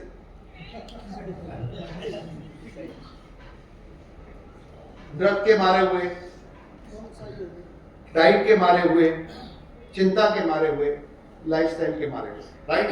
तो जब मानव मेड साइकिल घुसता है तो यहां तक घटता है। ओके, मेरी बात का जवाब मिला आपको? जी संजीव जी, जी ये जो कौन है? बॉन्साई प्लांट्स जो अभी ट्रेंड में है, हाँ, जैसे आम के, अमरूद के, चीकू के छोटे छोटे प्लांट्स में लोग बालकनी में उगा रहे हैं, इसका आने वाले समय में पर्यावरण पे और हेल्थ पे क्या असर होगा, ये एक सवाल है। और दूसरा सवाल जो आपने अभी बताया कि ये 5 डैम और ये सब जो है, तो ये जब कुछ नुकसान होगा तो इसका असर कहाँ तक जाएगा भारत में, और क्या ये टेक्टोनिक प्लेट को भी असर करेगा?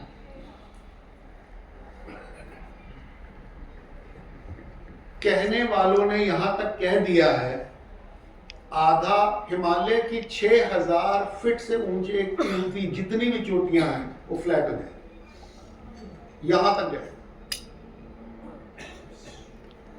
क्योंकि हिमालय क्या स्टेबल पहाड़ नहीं है, हिमालय अभी भी विकसित हो रहा है।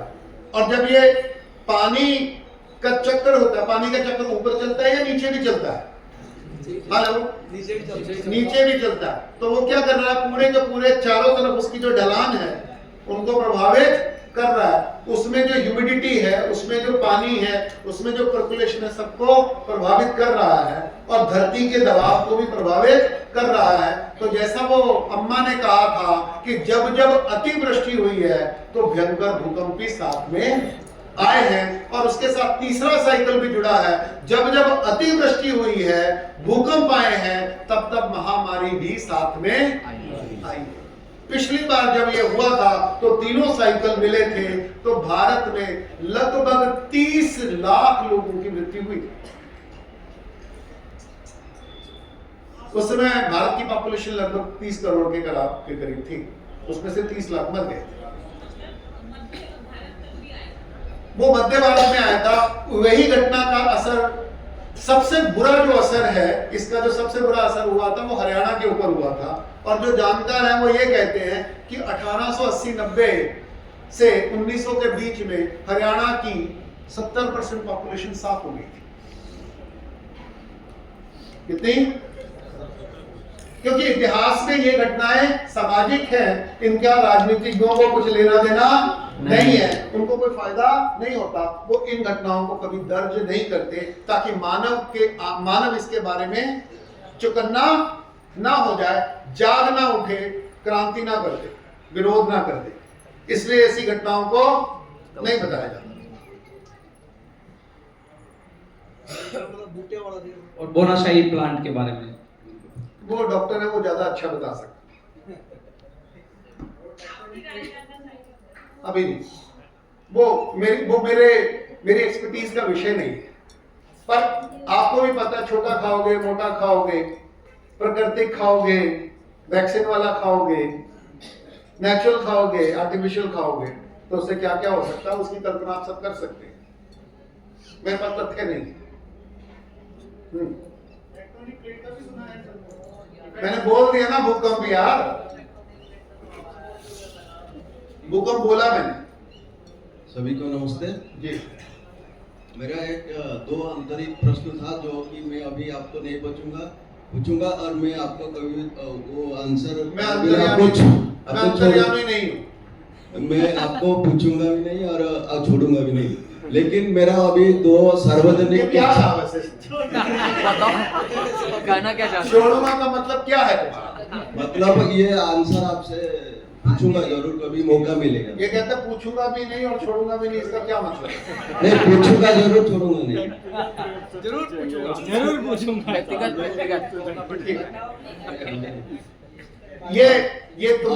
ये तुम्हारी मेरे प्रति प्रेम की अभिव्यक्ति है या आप जैसे बताओ ना। प्रेम का अधिक्रम मैं बड़ा उत्सुक हूँ, मैं बड़ा उत्सुक हूँ। और मैं अभी 2 सार्वजनिक प्रश्न आपको पूछूंगा। जी। और पहला सार्वजनिक क्वेश्चन है कि मैं एक बच्चा को देखा जो 4 क्लास में पढ़ता है, 4th क्लास में। वो थोड़ा मतलब बुद्धि उसका ज्यादा है, वो उनका क्लास में वो बच्चों को लेक्चर दे रहा।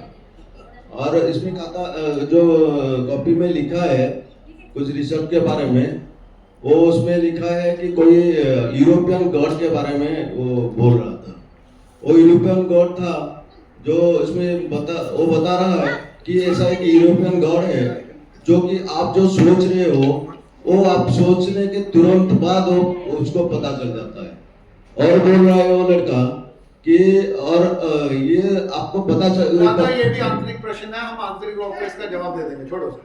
और एक है वो भी आंतरिक है, हम नहीं, वो आंतरिक नहीं है सर। ये छोटा सा प्रश्न है हाँ। कि ये जो पृथ्वी हमको घूमने का जो पढ़ा रहे हैं कि घूम रहा है 24 घंटे में, ये एक्चुअल में घूम रहा है कि नहीं घूम रहा है? एलन मस्क से कॉन्ट्रैक्ट कर लो, वो रैकेट वैकेट छोड़ दे, जाके दिखाओ।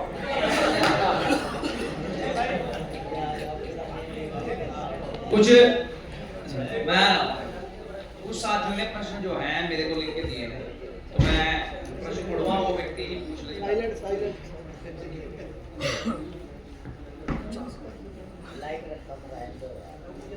ग्राम पंचायत के विकास के लिए प्रश्न पूछा है, किसने पूछा? जी, उन्हीं को दे दो। ये एक्चुअली ये सेक्शन इसलिए किया जा रहा है कि हम सबकी भागीदारी हो सके, है ना, और बैठे बैठे सो ना जाए। और हमें ये भी पता चलना चाहिए कि आप लोगों की चिंताएं, सोच समझ, चिंतन मनन, अध्ययन का विषय कहां कहां तक जा रहा है, और उसमें हम सामूहिक रूप से कैसे एक दूसरे को सहयोगी हो सकते हैं। जी सर नमस्ते। नमस्ते। ग्राम पंचायत के विकास के लिए ग्राम पंचायत से राज्य सरकार तक के क्रम को और विभागों को जहां से योजनाएं निकलती है और बनती है, उन विभागों को कैसे जाने और पंचायत के लिए फंड की व्यवस्था कैसे करें? ठीक है। दूसरा सवाल एक और है इसमें, कोई इससे संबंधित कोई जानकारी वाली पुस्तक हो तो वो भी सुझाव दें। ठीक है, अच्छी किताबें हैं, कुछ उपलब्ध है, हाँ मैं दूंगा। अभी जो संदर्भ हमने पहला कर लिया, अभी उसके ऊपर रहते हैं।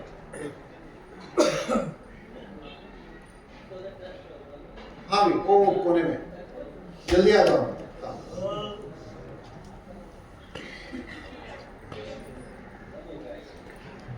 नमस्ते जी। सर, ये जो ADHD है, जिसको आजकल हम देख रहे हैं कि ADHD को एक प्रॉब्लम डिक्लेयर कर दिया है वेस्ट ने और इंडिया ने भी। मैं आर्टिकल पढ़ता हूँ तो मुझे भी वो लगता है कि कोई प्रॉब्लम है। तो आपका मैं इंसाइट जानना चाहूंगा कि ADHD एक प्रॉब्लम है या वो पर्यावरण के साथ या ह्यूमन जीन के साथ छेड़छाड़ हुई है, उसका आउटकम है? इसका निर्धारण हम कैसे करें? ADHD बेसिकली आपके हिसाब से है क्या? मेरे हिसाब से वो अटेंशन डेफिसिट ऑर्डर है कि मैं काफी देर तक आपको नहीं सुन सकता, तो मुझे ADHD है, ऐसा डिफाइन किया हुआ है वेस्ट ने। अटेंशन डेफिसिट ADHD जो है, चलिए इसको दूसरे तरीके से इसका जवाब देते हैं, क्योंकि कोई भी प्रश्न का जो जवाब है वो 3 लेवल पे दिया जा सकता है। तार्किक रूप से, लॉजिकली, तात्विक रूप से, उसका फंडामेंटल समझ के, उसका सिद्धांत समझ के, और तीसरा व्यवहारिकली कि चलती का नाम बाड़ी, इसको सेटिस्फाई करने के लिए इसका जवाब दे दिया जाए। कौन सा जवाब चाहिए? तार्किक चाहिए, तात्विक चाहिए, व्यवहारिक। जो तार्किक होता है वो ईगो ट्रैप पे चलता है, तात्विक है वो सबके बेनिफिट के लिए होता है, व्यवहारिक क्या होता है? वो चलती का नाम गाड़ी, एंटरटेनिंग होता है। बोलो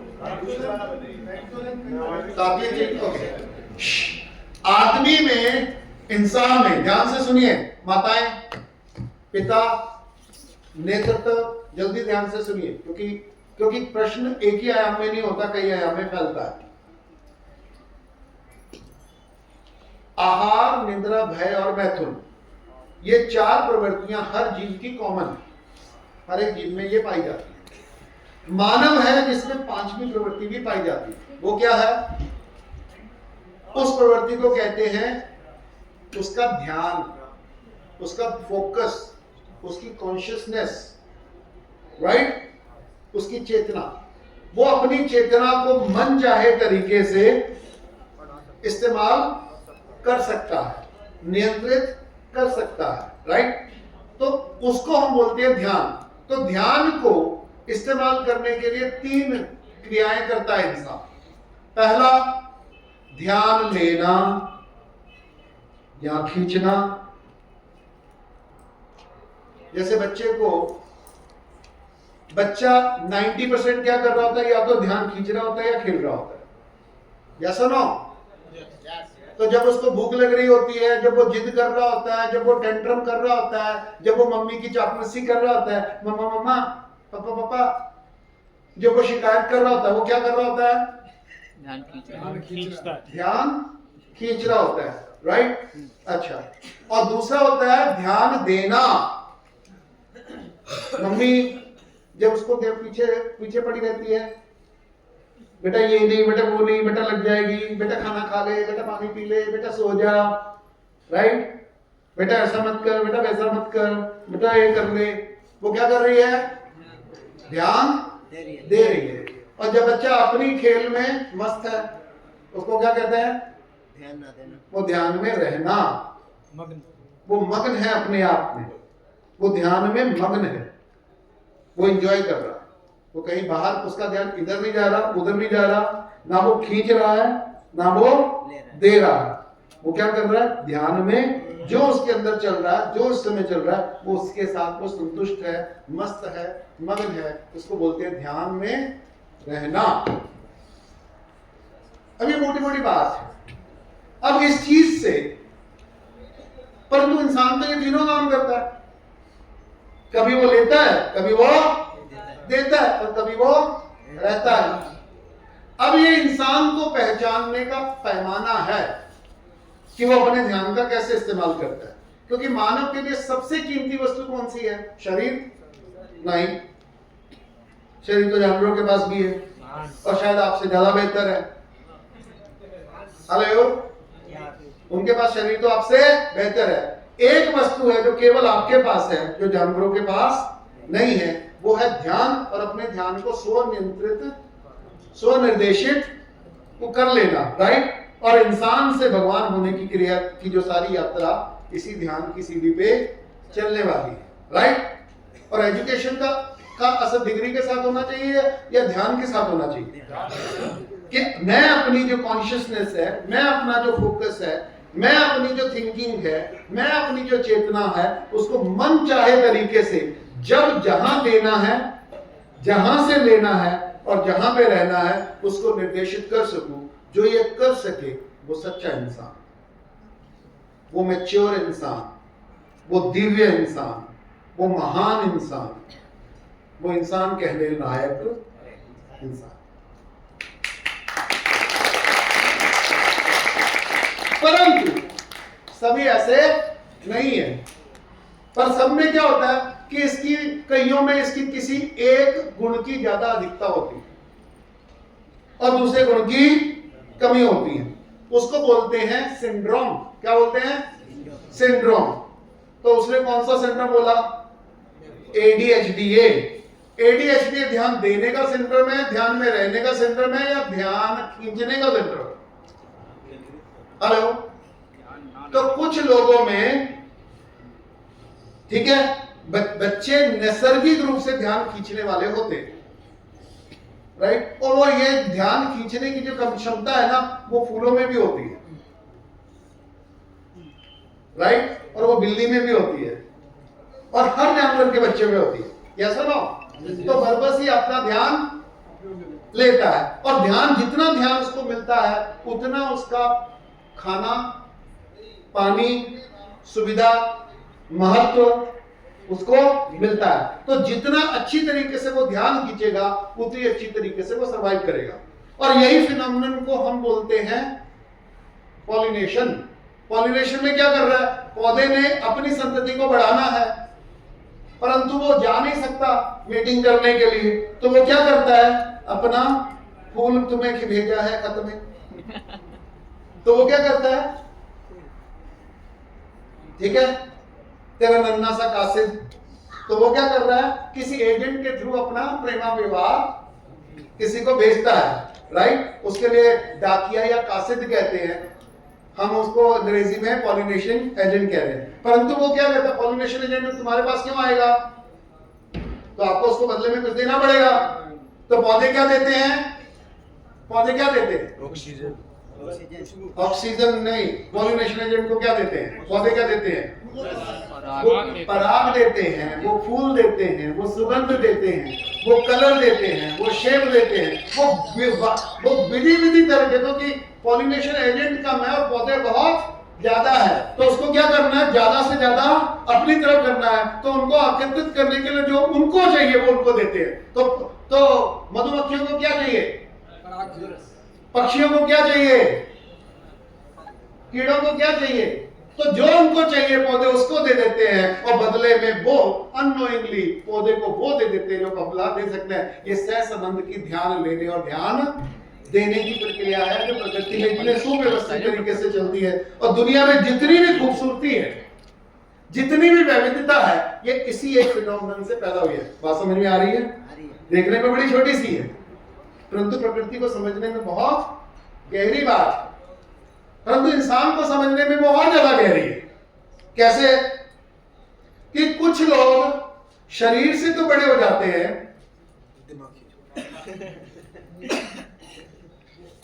दिमाग से नहीं होते। तो जो दिमाग से नहीं बड़े होते वो ध्यान देते रहते हैं, लेते रहते हैं, या रहते रहते हैं? हेलो, रहते रहते हैं, राइट? जब एक आजकल की लड़कियां जिनको हम कभी मॉडल कहते हैं, कभी फैशनेबल कहते हैं, कभी आजकल उनके लिए और बड़ा अच्छा शब्द है, ठीक है, वो बिकनी पैंटीज पहन के उनको बोला जाता है इन्फ्लुएंसर। क्या बोला जाता है? इन्फ्लुएंसर। वो असल में क्या कर रही है? वो ध्यान दे रही हैं, ध्यान में बैठी हैं, या ध्यान ले रही हैं? और साधु तुम क्या कर रहे हो?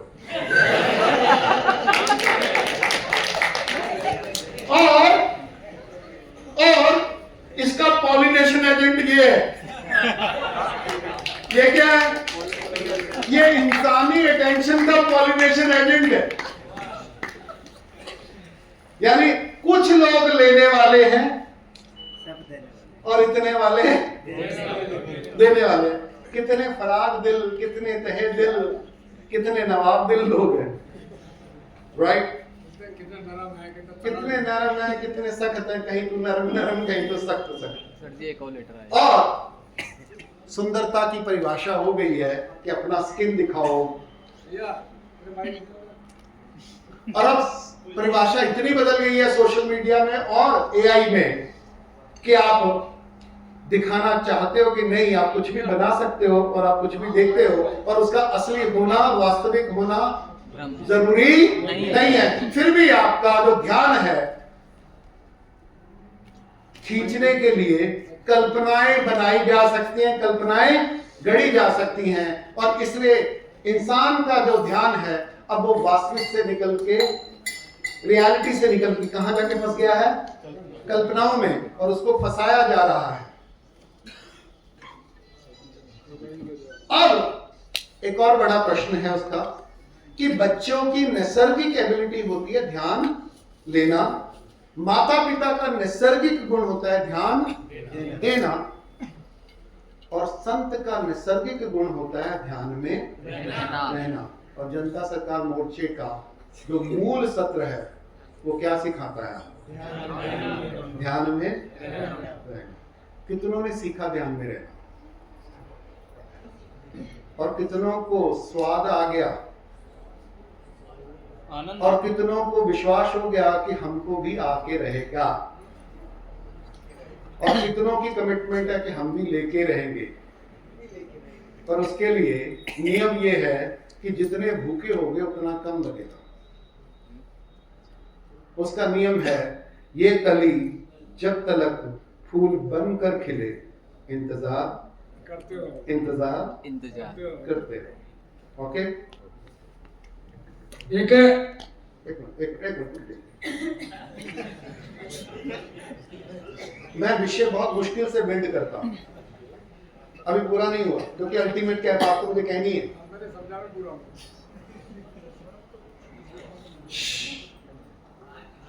परंतु अगर एक व्यक्ति जरूरत, जो नैसर्गिक जरूरत की सीमा पार करके भी उसी जरूरत में फंसा हुआ है, उसको हम क्या बोलते हैं?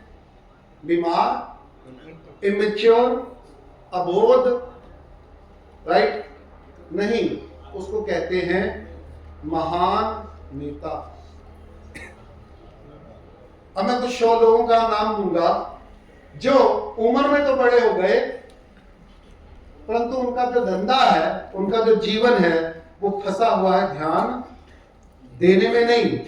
उनको रोल दे दिया है ध्यान देने का, और वो कर रहे हैं ध्यान लेने का। ऐश्वर्या राय का काम क्या है? उसको विश्व सुंदरी का खिताब दिया गया कि अब तू मानव के लिए जितना जो चाहिए था तुमको दे दिया गया, कि अब तू सबके ओर ध्यान दे। और वो क्या कर रही है? ध्यान देने की बजाय ध्यान दे। अमिताभ बच्चन, वो ध्यान दे रहा है या ले रहा है?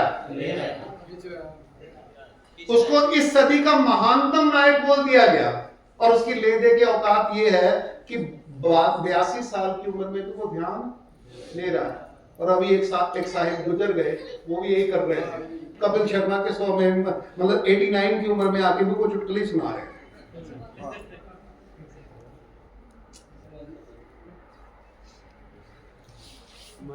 और एक जो हर मंच पे आके, भाई और बहनों,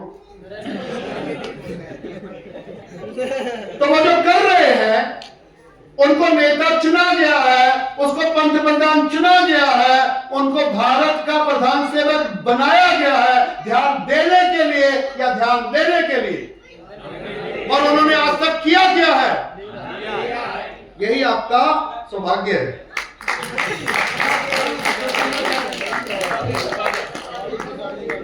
तो जहां ध्यान देना था, वहां सिर्फ और सिर्फ लिया जा रहा है, और उसको इलेक्शन स्ट्रेटजी कहा जा रहा है।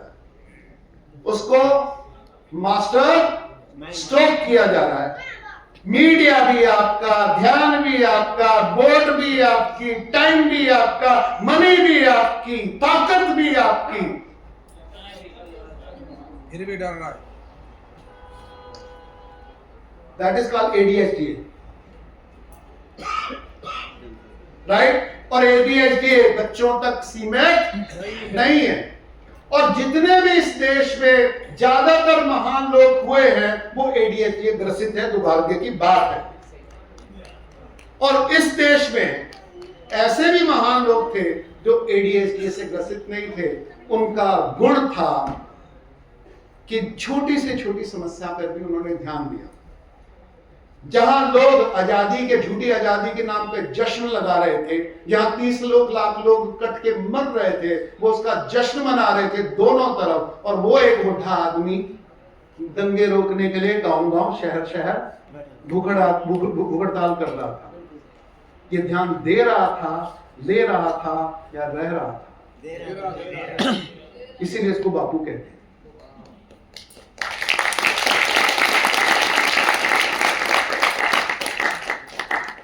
ये है जांचने के पैमाने, राइट?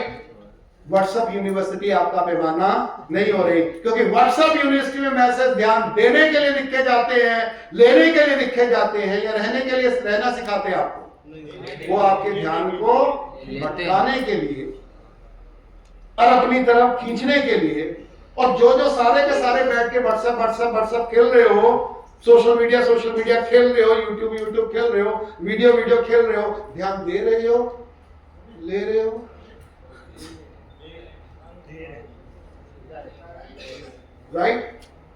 राइट। और जो घटना यहां घटी वो ध्यान देने के लिए घटी है, ध्यान लेने के लिए घटी? और ये इतना खतरनाक सिंड्रोम है, और ये सिंड्रोम केवल इंसान में पाया जाता है। राइट। वो इतनी सी ध्यान खींचने के लिए अपनी सारी जिंदगी दांव पे लगा देता है। तो सारा का सारा बॉलीवुड किसके लिए है? उनको कहते हैं वो हमारे ध्यान के पैरासाइट्स है। सारा का सारा फैशन इंडस्ट्री ध्यान का पैरासाइट है। सारे के सारे पॉलिटिशियन हमारे ध्यान की पैरासाइट हैं। सारे के सारा मॉडल, सारी की सारी एडवर्टीजमेंट और सारी की सारी so called designing art industry, वो उसका काम ध्यान देना होना चाहिए था, वो ध्यान खींच रही है। वो अधिक ले रहे हैं या कुछ दे रहे हैं? वो सिर्फ और सिर्फ पूरी मानवता का सबसे बड़ा अवसर कि इस प्रकृति को ध्यान दे के और ध्यान में रह के हम प्रकृति के सारे रहस्य को खोल सकते थे, परंतु वो हमारा सारा ध्यान लूट के ले जाते हैं। एक खबर से, एक एआई वीडियो से, एक न्यूज से, एक नारे से, एक झूठी खबर से। राइट। अगर अपनी जिंदगी का मूल्यांकन करना चाहते हो तो आप देख लो कि तुम कहां खड़े हो अपने मानव होने के बंधन। तुम्हारा ध्यान, तुम्हारी जिंदगी ध्यान लेने में जा रही है, ध्यान देने में जा रही है, या ध्यान में रहने में जा रही है? और जो साधु वेश में बैठे हैं उनसे क्या अपेक्षित थी? ध्यान में रहना। जो नेता था उससे क्या अपेक्षा थी? ध्यान देना। और वो क्या भी किसमें लगे हुए हैं? ध्यान देने में। इसी का नाम कलयुग है, जब पूरा साइकिल उल्टा हो गया, पूरी मानवता का साइकिल उल्टा हो गया। इसलिए तुम दाता हो और वो भिखारी। और जिनको भिखारी कहा जाना चाहिए था उनको हमने महान नेता, महान दाता, महान हीरोज, महान नायक बना दिया, जो 100 रुपल्ली में बिकते हैं। राइट। और वो आपका ध्यान खरीदने लगे हैं, वो आपका ध्यान चुराने लगे हैं, और वो ध्यान के ऊपर आपका डाका मारने लगे हैं, क्योंकि आपके ध्यान को, आपने अपने ध्यान को कभी समझा ही नहीं। क्योंकि समझ गए होते तो अपने ध्यान को की रक्षा करते। तो इसलिए जनता सरकार मोर्चे का हर योद्धा को अपने ध्यान की पहरेदारी करनी पड़ेगी। फालतू मुद्दों के ऊपर, फालतू बातों के ऊपर, फालतू झगड़ों के ऊपर अब ध्यान देने का समय नहीं है। क्योंकि प्रकृति उस नाजुक दौर पे पहुंच गई है, हमने प्रकृति को इतना निचोड़ लिया है कि अब प्रकृति थोड़ी सी भी और फ्लिप हुई तो हम लोग एक छठी जन विलुप्ति, जीव विलुप्ति के सहारे में खड़े हैं। अब ये मैन मेड होगी और प्रकृति उसके सारे के सारे सिग्नल दे रही है। और ये जो मैन मेड प्रवृत्ति है, ध्यान लेने की, धन लेने की, लाभ लेने की, सत्ता लेने की, ये सब एडीएचडी में आते हैं। Got it? तो ये जो लेने की प्रवृत्ति है वो कितनों का ले रहे हैं? इस धरती के मात्र 46 लोग, इस पूरी की पूरी मानव जाति का 77% धन, संपदा, ध्यान, चेतना, निर्णय, जागृति, अनुभूति, अवसर और राइट सब खा गए।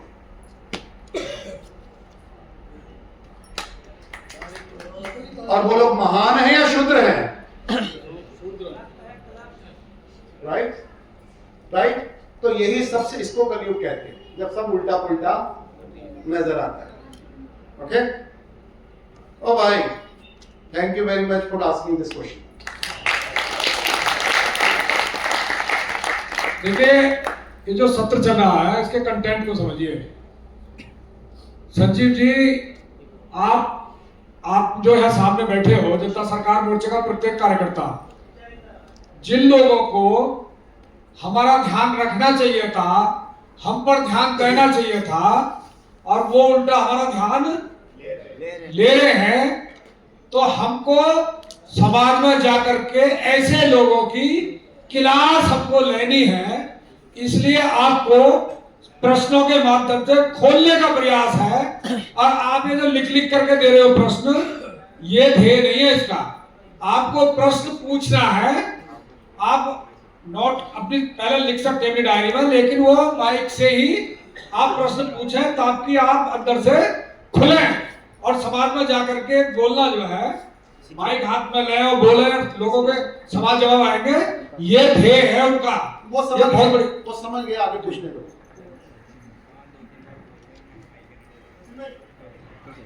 ये प्रश्न है, क्या वर्तमान भारत में भी भारत देश की निगरानी सैटेलाइट्स किसका है? सैटेलाइट से हो रही है, आपका है? काहे भारत देश पे इतने फोकस हो, कहाँ की निगरानी नहीं हो रही है? हाँ, नमस्ते जी, आप सभी। हाँ, देखिए, जो सैटेलाइट है वो ध्यान लेने की प्रक्रिया है या ध्यान देने की प्रक्रिया है? तो ध्यान, जो सैटेलाइट है वो आपसे ज्यादा महान है, वो ज्यादा फोकस है, क्योंकि वो ध्यान देता है। परंतु जिन्होंने वो सैटेलाइट लगाए हैं, वो आप पे ध्यान देने के लिए सैटेलाइट लगा रहे हैं, लेने के लिए, या आपका ध्यान लेने के लिए, या भटकाने के लिए, या खत्म करने के लिए? खत्म करने के लिए। इसलिए वो लोग संत में आएंगे, परिपक्व में आएंगे, शूद्रों में आएंगे, या दानवों में आएंगे? ऐसी। जी, मेरा दूसरा प्रश्न है। इसलिए एक मिनट मैं कह दूं, तो मम्मियों, मम्मी का काम है कि जब बच्चा छोटा है और जिस जिस चीज के ऊपर वो ध्यान आकर्षित कर रहा है, वो ध्यान दे, परंतु उसका प्रयास ये हो कि वो ध्यान लेने वाले से ध्यान देने वाला, और ध्यान देने वाले से ध्यान में रहने वाला के रूप में विकसित हो। ये पेरेंटिंग का सार है। पापाओं का भी यही काम है, राइट? जब स्त्री बनती संवरती है, वो ध्यान ले रही है, जब वो रो रही है तो वो ध्यान ले रही है, जब वो कह रही है तो वो ध्यान ले रही है। तो हमारा काम क्या है? उनके ऊपर ध्यान देना। और जब वो ध्यान दे दें तो आपका काम ये नहीं है कि लेते ही रहो, आपका काम है आप भी दो, परंतु अंत में दोनों एक साथ मिलके ऐसे जियो कि ध्यान में रह सके।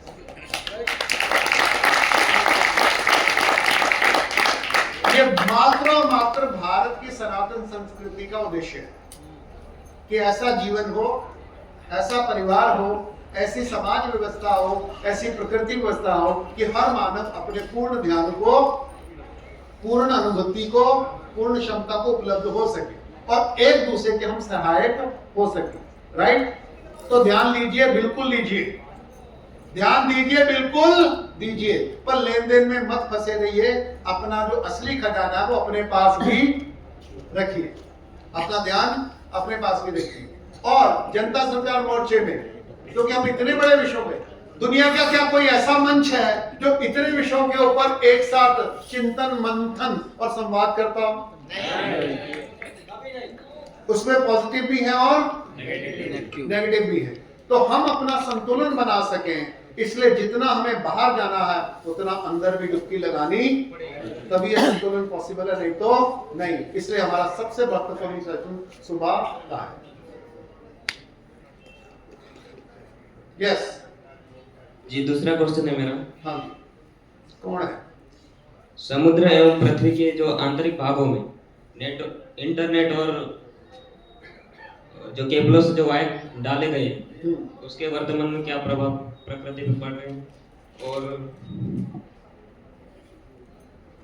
अगला क्वेश्चन है, दुनिया का सारा ध्यान कंट्रोल कर लिया गया है, वो जहां चाहे उसका ध्यान भटका सकते हैं, कंट्रोल कर सकते हैं, दे सकते हैं। तो जो प्रकृति के ऊपर असर पड़ रहा है वो तो बहुत छोटे हैं, उनको तो शायद प्रकृति डील कर ले, पर मानव के ध्यान को जिस तरीके से मैनिपुलेट कर लिया है और उसका जो असर प्रकृति पे पड़ रहा है उसकी आप कल्पना नहीं कर सकते। जैसे तीसरा क्वेश्चन मेरा है, क्योंकि वो आपसे इंटरनेट के माध्यम से वो अल्टीमेटली आपकी वो किसी वस्तु को तो मैनिपुलेट नहीं कर रहे हैं, यस, वो आपके ध्यान को मैनिपुलेट कर रहे हैं, आपकी इच्छाओं को मैनिपुलेट कर रहे हैं, आपके डाटा को मैनिपुलेट कर रहे हैं, राइट, आपके व्यवहार को मैनिपुलेट कर रहे हैं, आपके खरीद और बेच को मैनिपुलेट कर रहे हैं, आपकी ओपिनियन को मैनिपुलेट कर रहे हैं, आपकी वोट को मैनिपुलेट कर रहे हैं, आपकी सोच को मैनिपुलेट कर रहे हैं, राइट, आपके संबंधों को मैनिपुलेट कर रहे हैं, आपकी सेहत को मैनिपुलेट कर रहे हैं, आपकी इकोनॉमी को मैनिपुलेट कर रहे हैं, और अल्टीमेटली प्रकृति के आदमी लगातार प्रकृति से लेता जाए और प्रकृति के सारे कुछ भी ना छोड़े, यहां तक जा रहे हैं। इसलिए इतना बुरा उसके ऊपर प्रभाव है। वो छोटी सी चीज है परंतु वो पूरी की पूरी प्रकृति के सारे साइकिल को तोड़ रही है, इतना बुरा प्रभाव है।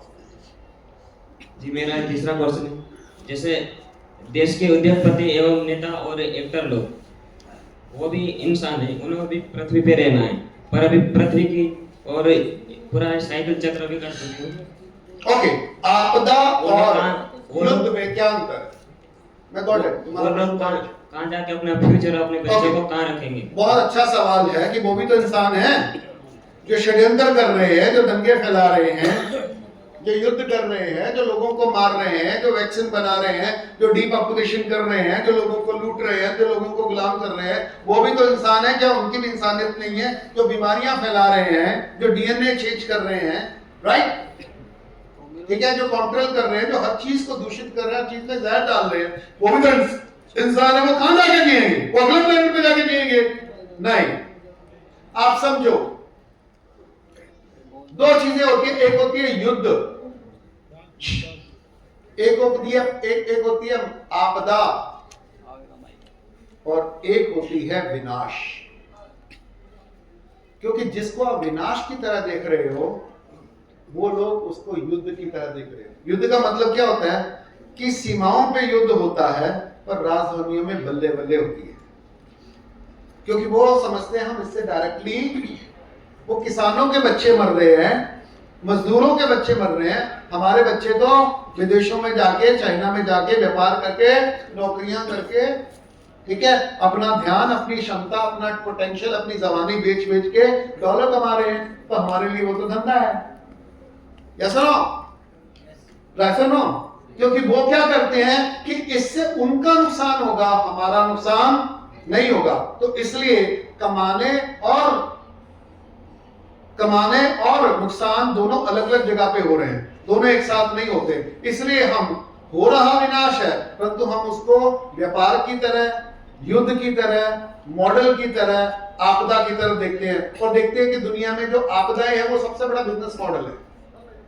दुनिया में आपदाएं सबसे बड़ा बिजनेस मॉडल है, क्योंकि सरकारों को बड़े बड़े लोन लेने का मौका मिलता है और बड़े बड़े ठेके देने का मौका मिलता है, उससे बड़ा बड़ा माल कमाया जाता है, राइट। आपदाएं क्रिएट करके नए नए कानून पास किए जाते हैं, उससे नई नई प्रोजेक्ट डाले जाते हैं, नए नए प्रोडक्ट लाए जाते हैं, नए नए साधनों का कंट्रोल ट्रांसफर किया जाता है, राइट। और मानवता के इतिहास की क्षमताओं को, राइट्स को कुचला जाता है। ये उनके लिए एक अवसर की तरह है, ये बिजनेस मॉडल की तरह है। और इंसान यही खेलता है। और इंसान क्या खेलता है? ये जो पूरी की पूरी व्यवस्था है, जिसको हम व्यवस्था नहीं कहेंगे, अव्यवस्था कहेंगे, जिसमें आज हम जी रहे हैं, जिसको हम विकसित समाज कह रहे हैं, जिसको सबसे डेवलप समाज कह रहे हैं, जिसको हम जीडीपी कह रहे हैं, राइट, जिसको हम पावरफुल कह रहे हैं, ये व्यवस्था है या अव्यवस्था है? ये किसने बनाई? मानव ने बनाई। ये मानव निर्मित अव्यवस्था है। परंतु ये व्यवस्था ऐसी क्यों है? ये ऐसी इसलिए है, एक मिनट, ये ऐसी इसलिए है क्योंकि इसमें एक नहीं 4 किस्म के लोग हैं। एक है जो व्यवस्थाओं को बनाते हैं, और दूसरे हैं, और इस व्यवस्था में वो जो उनके पूर्ण सत्ता और लाभ के लिए को नियंत्रण करते हैं। ये पहला वर्ग है, सत्ता वाला। ओ भाई दादा, ओ दादा, इधर। तो जो सारी व्यवस्था बनाई जाती है, तो कुछ लोग जो नियंत्रक होते हैं व्यवस्था के, वो सत्ता और लाभ कमाते हैं। दूसरे कौन होते हैं? वो गिने चुने 1% से कम आदमी होते हैं। वो आज भी गिने चुने थे, वो 1000 साल पहले भी और 10,000 साल पहले भी वो गिने चुने लोग ही थे जो सत्ताओं को और बाजार को, लाभ को नियंत्रित करते थे। राइट? उनको शोषक वर्ग कहा जाता है। दूसरा जो वर्ग हुआ करता था, वो जो होता था गुलाम वर्ग, जो शोषित वर्ग है, जो आप, क्योंकि आपके शरीर का भी शोषण होता है, आपके साधनों का भी शोषण होता है, आपके बच्चों का भी शोषण होता है, आपके ध्यान का भी शोषण होता है, आपकी संभावनाओं का भी शोषण होता है, यस नो, और जीने के हक का भी शोषण होता है। तो एक तरफ क्या है? मालिक, और दूसरी तरफ क्या है? गुलाम। ये एक व्यवस्था है। नहीं, अंग्रेज पहले थे, उन्होंने देखा कि नहीं, एक तीसरा वर्ग होता है, उसको बोलते हैं लाभार्थी वर्ग। वो व्यवस्था बनाता नहीं है, उसके हाथ में सत्ता नहीं होती, उसका शोषण भी नहीं होता, वो लाभार्थी वर्ग होता है।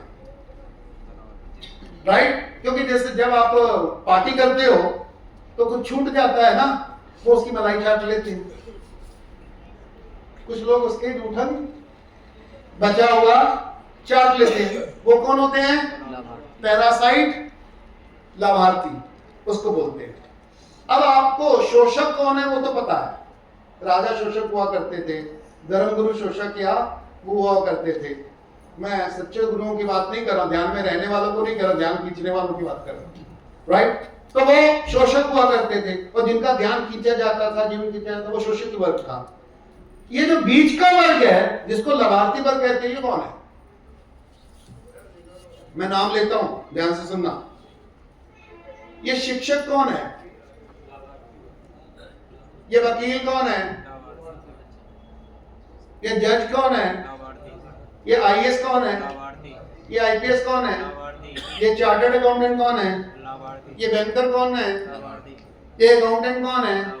ये सेल्समैन कौन है? ये एक्टर कौन है? ये डायरेक्टर कौन है? ये सारा लाभार्थी वर्ग है। राइट? पर वो जिसके और लाभ कमा रहे हैं, वो किसका है? वो है आपका। लूट वो रहा है, पर वो कुछ हिस्सा इनको माध्यम से करता है, तो इनको लाभार्थी वर्ग कहता है। ठीक है? पुराने जमाने में शोषक और शोषित बिल्कुल स्पष्ट हुआ करते थे। लाभार्थी गिने चुने बहुत थोड़े से होते थे, जिनको मंत्री संतरी कहते थे, जिनको मंत्री संतरी या बीच में शिक्षक वर्ग कहते थे, या सर्विस वर्ग कहते थे। हाँ, ये हुआ करता था। अंग्रेज पहले थे जो शोषक बन के भारत में नहीं आए। व्यापारी लाभार्थी वर्ग होता है। वो यहां इस देश में राजा बन के नहीं आए, आक्रांता बन के नहीं आए, वो हमला करने नहीं आए, वो यहां कब्जा करने भी नहीं आए, वो मात्र यहां व्यापार करने आए थे। और उन्होंने देखा कि ये अजीब समाज है कि दुनिया में ज्यादातर या तो शोषित है या तो शोषित है। इसमें तो लाभार्थी वर्ग की बल्ले बल्ले, मंत्री, संतरी, गुरु, पंडित, तीर्थ यात्रा, ये यात्रा, वो यात्रा, ये त्योहार, वो त्योहार। वहां प्रोड्यूसर को कोई नहीं पूछ रहा। ये जो बीच के बचोलिए हैं, शहरों में रहने वाला, ये जो शहरों में रहने वाला वर्ग है, ये कौन सा वर्ग है? ये शोषक है, या शोषित है, या लाभार्थी वर्ग है? लाभार्थी। हेलो, ये मिडिल क्लास क्या है? और जिसको आज सर्विस सेक्टर कहते हैं, वो क्या है? और जो इस समय दुनिया की, इंडिया की 62% जीडीपी खा के बैठा है, वो कौन बैठा है? लाभार्थी। परंतु अमेरिका में वो 92% है। कितना? परंतु वो जो इंडिया में, अमेरिका में वो 92% है, वो किसका खा रहा है? वो अमेरिका का नहीं खा रहा, वो पूरी दुनिया का खा रहा है। और दुनिया के हर बच्चे का शोषण कर रहा है, अपने डॉलर के माध्यम, अपनी टेक्नोलॉजी के माध्यम, अपने कानूनों के माध्यम, अपने एक्सचेंज रेट के माध्यम से। वो अपनी एक्सचेंज और अपनी फाइनेंशियल मार्केट के थ्रू, वो अपनी बॉन्ड्स के थ्रू, अपने युद्धों के थ्रू, अपनी टेक्नोलॉजीज के थ्रू, अपनी महामारियों के थ्रू, अपनी आपदाओं के थ्रू, वो इलेक्शन को मैनेज करके, सौदों को मैनेज करके, हर चीज को मैनेज कर रहे हैं, राइट। और उसमें उनको लाभ देने वाला लाभार्थी वर्ग वहां पर ये काम कर रहा है, और उस लाभार्थी वर्ग की जो मैक्सिमम सप्लाई है वो कौन कर रहा है? आप कर रहे हो। और आप क्या कहते हो? मेरा बच्चा कनेडा गया, राइट, $25,000 कमावे छे, राइट, अभी उसने ऑडी ली है, राइट, राइट। वो असल में आपके ही शोषक लाभार्थी हैं, जो ऐसी पॉलिसी, ऐसे नियम, ऐसी टेक्नोलॉजीज के ऊपर काम कर रहे हैं जो आपका ही शोषण करके रहने वाले, और वो उनके जो मालिक हैं वो आपका शोषण करके उनको तनख्वाहें दे रहे हैं। ये जो आईएएस हैं, आईपीएस हैं, टीचर हैं, वकील हैं, जज हैं, इनको आपकी दिक्कत नहीं दिखती, दिख नहीं सकती, क्योंकि वो आपके द्वारा ही पाले पोसे जाते हैं। क्योंकि अगर उनको आपका दुख तकलीफ दिखने लगा तो उनका अस्तित्व खत्म, राइट। तो अंग्रेज पहले थे इस दुनिया में जिन्होंने लाभार्थी वर्ग को अपना मुख्य टारगेट बनाया। अंग्रेजों ने कभी भी खुद भारत को शोषण नहीं किया, उन्होंने भारत का सारा शोषण भारतीयों के द्वारा किया। एग्जाम्पल दूं, अंग्रेज भारत आए तो 578 राजा थे, उसमें 15-20 ही मुसलमान थे, बाकी गैर मुसलमान थे। अंग्रेजों ने उनसे युद्ध किया, पलासी की लड़ाई पहली थी, सिराजुद्दौला, उन्होंने वो जीत लिया। उसकी कहानी मैं कई बार सुना चुका हूं, मुझे सुनाने की जरूरत नहीं। उसका लाभार्थी कौन था? क्लाइव नहीं था, क्लाइव लाभार्थी था, असली उसका शोषक तो अमीचंद सेठ था, एक बनिया अमीचंद सेठ था, नगर सेठ कहते थे उसको, जगत सेठ कहते, नगर भी नहीं, जगत सेठ था, जिसने पूरा कैलकाटा, पूरा उड़ीसा, पूरा आंध्रा, पार्ट ऑफ बिहार, छत्तीसगढ़ और पूरा का पूरा बंगाल अंग्रेजों से, औरंगजेब से 70 लाख सोने की मोहरों यानी 70 लाख तोला सोना देके खरीदा। और औरंगजेब कहता है बस 70 लाख, औरंगजेब को वो कहता है बस 70 लाख, ना 1 करोड़ दिया। तो औरंगजेब कहता है 1 करोड़ दिया, अरे तुझे नगर सेठ किसने कहा? तो जगत सेठ, राइट। उस आदमी ने ये युद्ध जीता। उसके बाद अंग्रेजों ने देखा कि इस देश का वो असली जो सत्ता चलाने वाला है वो राजा नहीं है, राजा के पीछे जो बैंकर है, ये जो नगर सेठ हैं, ये जो ब्राह्मण हैं, ये जो क्षत्रिय हैं, ये जो वैश्य हैं, राइट, और साथ साथ में यहाँ पे कायस्थ हैं, ये लोग हैं जो असल में सत्ता चलाते हैं। तो हमको क्या है, यहाँ जो सत्ताएं हैं, हमें क्या है, सैनिकों को मारना नहीं है, हमें तो ये जो बीच के इनके मंत्री संतरी इनको खरीदना है। तो उन्होंने क्या किया, हर एक राजा के मंत्री संतरी को खरीदा, जिसमें ब्राह्मण थे, जैन थे, वैश्य थे और कायस्थ थे, ज्यादा थे, ये वर्ग के लोग थे, राइट। कुछ क्षत्रिय भी थे। और उनको जो यहाँ के राजा जितनी तनख्वाह देते थे उससे उन्होंने 3 गुना ज्यादा तनख्वाहें दी, और उनको बोला कि तुम्हारा एक ही काम है, टैक्स हम पे इकट्ठे कर लेंगे, कानून हम बना देंगे, तुम सिर्फ राजा से पास करवाते रहना। और राजा को सारी की सारी गोलियां मुहैया करवा दी कि मौज कर। तो इस देश के 17 राजाओं ने की आत्मा जागी, उन्होंने युद्ध किया। झांसी की रानी, टीपू सुल्तान, बहादुर शाह जफर, बेगम हजरत महल, ठीक है, सिख, कर्नाटका, राइट। तो ऐसे तांत्या टोपे, राइट, रेशमा, इनकी आत्मा जागी, उन्होंने अंग्रेजों के साथ युद्ध किया और उनके वंश तक अंग्रेजों ने खत्म कर दिया, कोई वंश उनका जिंदा नहीं है। बाकी के 562 जो रियासतें, उनमें से किसी ने किसी अंग्रेज के साथ कोई युद्ध नहीं किया। उन्होंने क्या किया, उसके साथ सहायक संधियां की। सहायक संधि के मुताबिक टैक्स तुम इकट्ठी करो, आर्मी भी तुम रखो, नमक के कानून भी तुम बनाओ, राइट, हमको सिर्फ पैसा देते रहो, इक्की तोपों की सलामी देते रहो और गोलियां सप्लाई करते रहो और मौज करो। और इन लोगों ने अगले 200 साल तक एक चूं तक नहीं की और आज उनके वंशज पार्लियामेंट में बैठे। कैसा नो कैसा नो, ये हमारे क्षत्रिय वर्ग, ये हमारे राजा। परंतु उनके साथ वो अकेले नहीं थे, उनके साथ कौन थे? ब्राह्मण, जो सत्ता में मंत्री बन के बैठते थे, जो शिक्षक बन के बैठते थे, राइट, कायस्थ, जो उनके अकाउंटेंट्स वर्ग थे, बैंकर्स, ये लोग बैठते थे। उनको उन्होंने 3-3 गुना तनख्वाह की और उन्होंने इतना अच्छी तरह से स्वामी भक्ति निभाई कि उन्होंने एक भी राजा की अंतरात्मा जागने ही नहीं दी, उनको हिलने ही नहीं दिया, राइट। और फिर इसमें वो बढ़ोतरी करते गए, इसमें वो वकीलों को शामिल करते गए, फिर वो जजों को शामिल करते गए, फिर आईएएस के नेत्री बनाते गए, फिर आईपीएस बनाते गए और सारा का सारा भारत की मनोदशा इसमें कर दी कि पूरा का पूरा भारत का जो सर्विस सेक्टर है, शिक्षा सेक्टर है, स्वास्थ्य सेक्टर है, न्याय सेक्टर है और जो धार्मिक सेक्टर है, उसको उन्होंने किसमें कन्वर्ट कर दिया? लाभार्थियों में। और ऐसी व्यवस्था बनाए कि लोग वो लाभार्थियों में चले गए, फिर अंग्रेज चले गए और यहाँ पे लाभार्थी छोड़ गए और उनको ये व्यवस्था सौंप गए। और ये व्यवस्था कैसे सौंपते गए? अगर इस व्यवस्था को ऐसे चलाते रहोगे तो तुम्हारा लाभ पीढ़ियों दर पीढ़ी चलता रहेगा। और उस लाभार्थी वर्ग की सुरक्षा के लिए उन्होंने एक किताब पैदा की, उसको संविधान कहा गया, जिसमें गरीब का कोई अधिकार नहीं है, लाभार्थी के सारे अधिकार हैं। ये बात तो आपकी माननी पड़ेगी, क्योंकि यह संविधान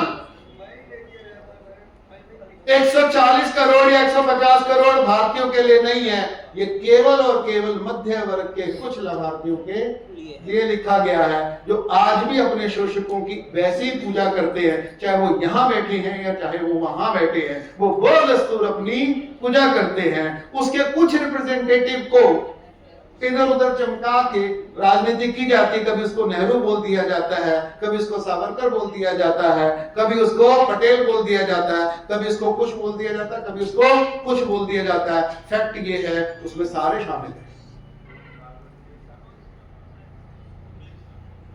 क्योंकि जो सत्ता की राजनीति खेल रही है उसमें दोनों शामिल हैं, और जो बच गए, जिंदा रहे, उसमें दोनों शामिल हैं, और जो मर गए वो सच्चे देशभक्त। क्योंकि अंग्रेजों का नियम था कि जो जिसकी भी अंतरात्मा जागती रहे उसको बचने देना नहीं। चाहे वो सुभाष चंद्र बोस थे, चाहे वो गांधी थे,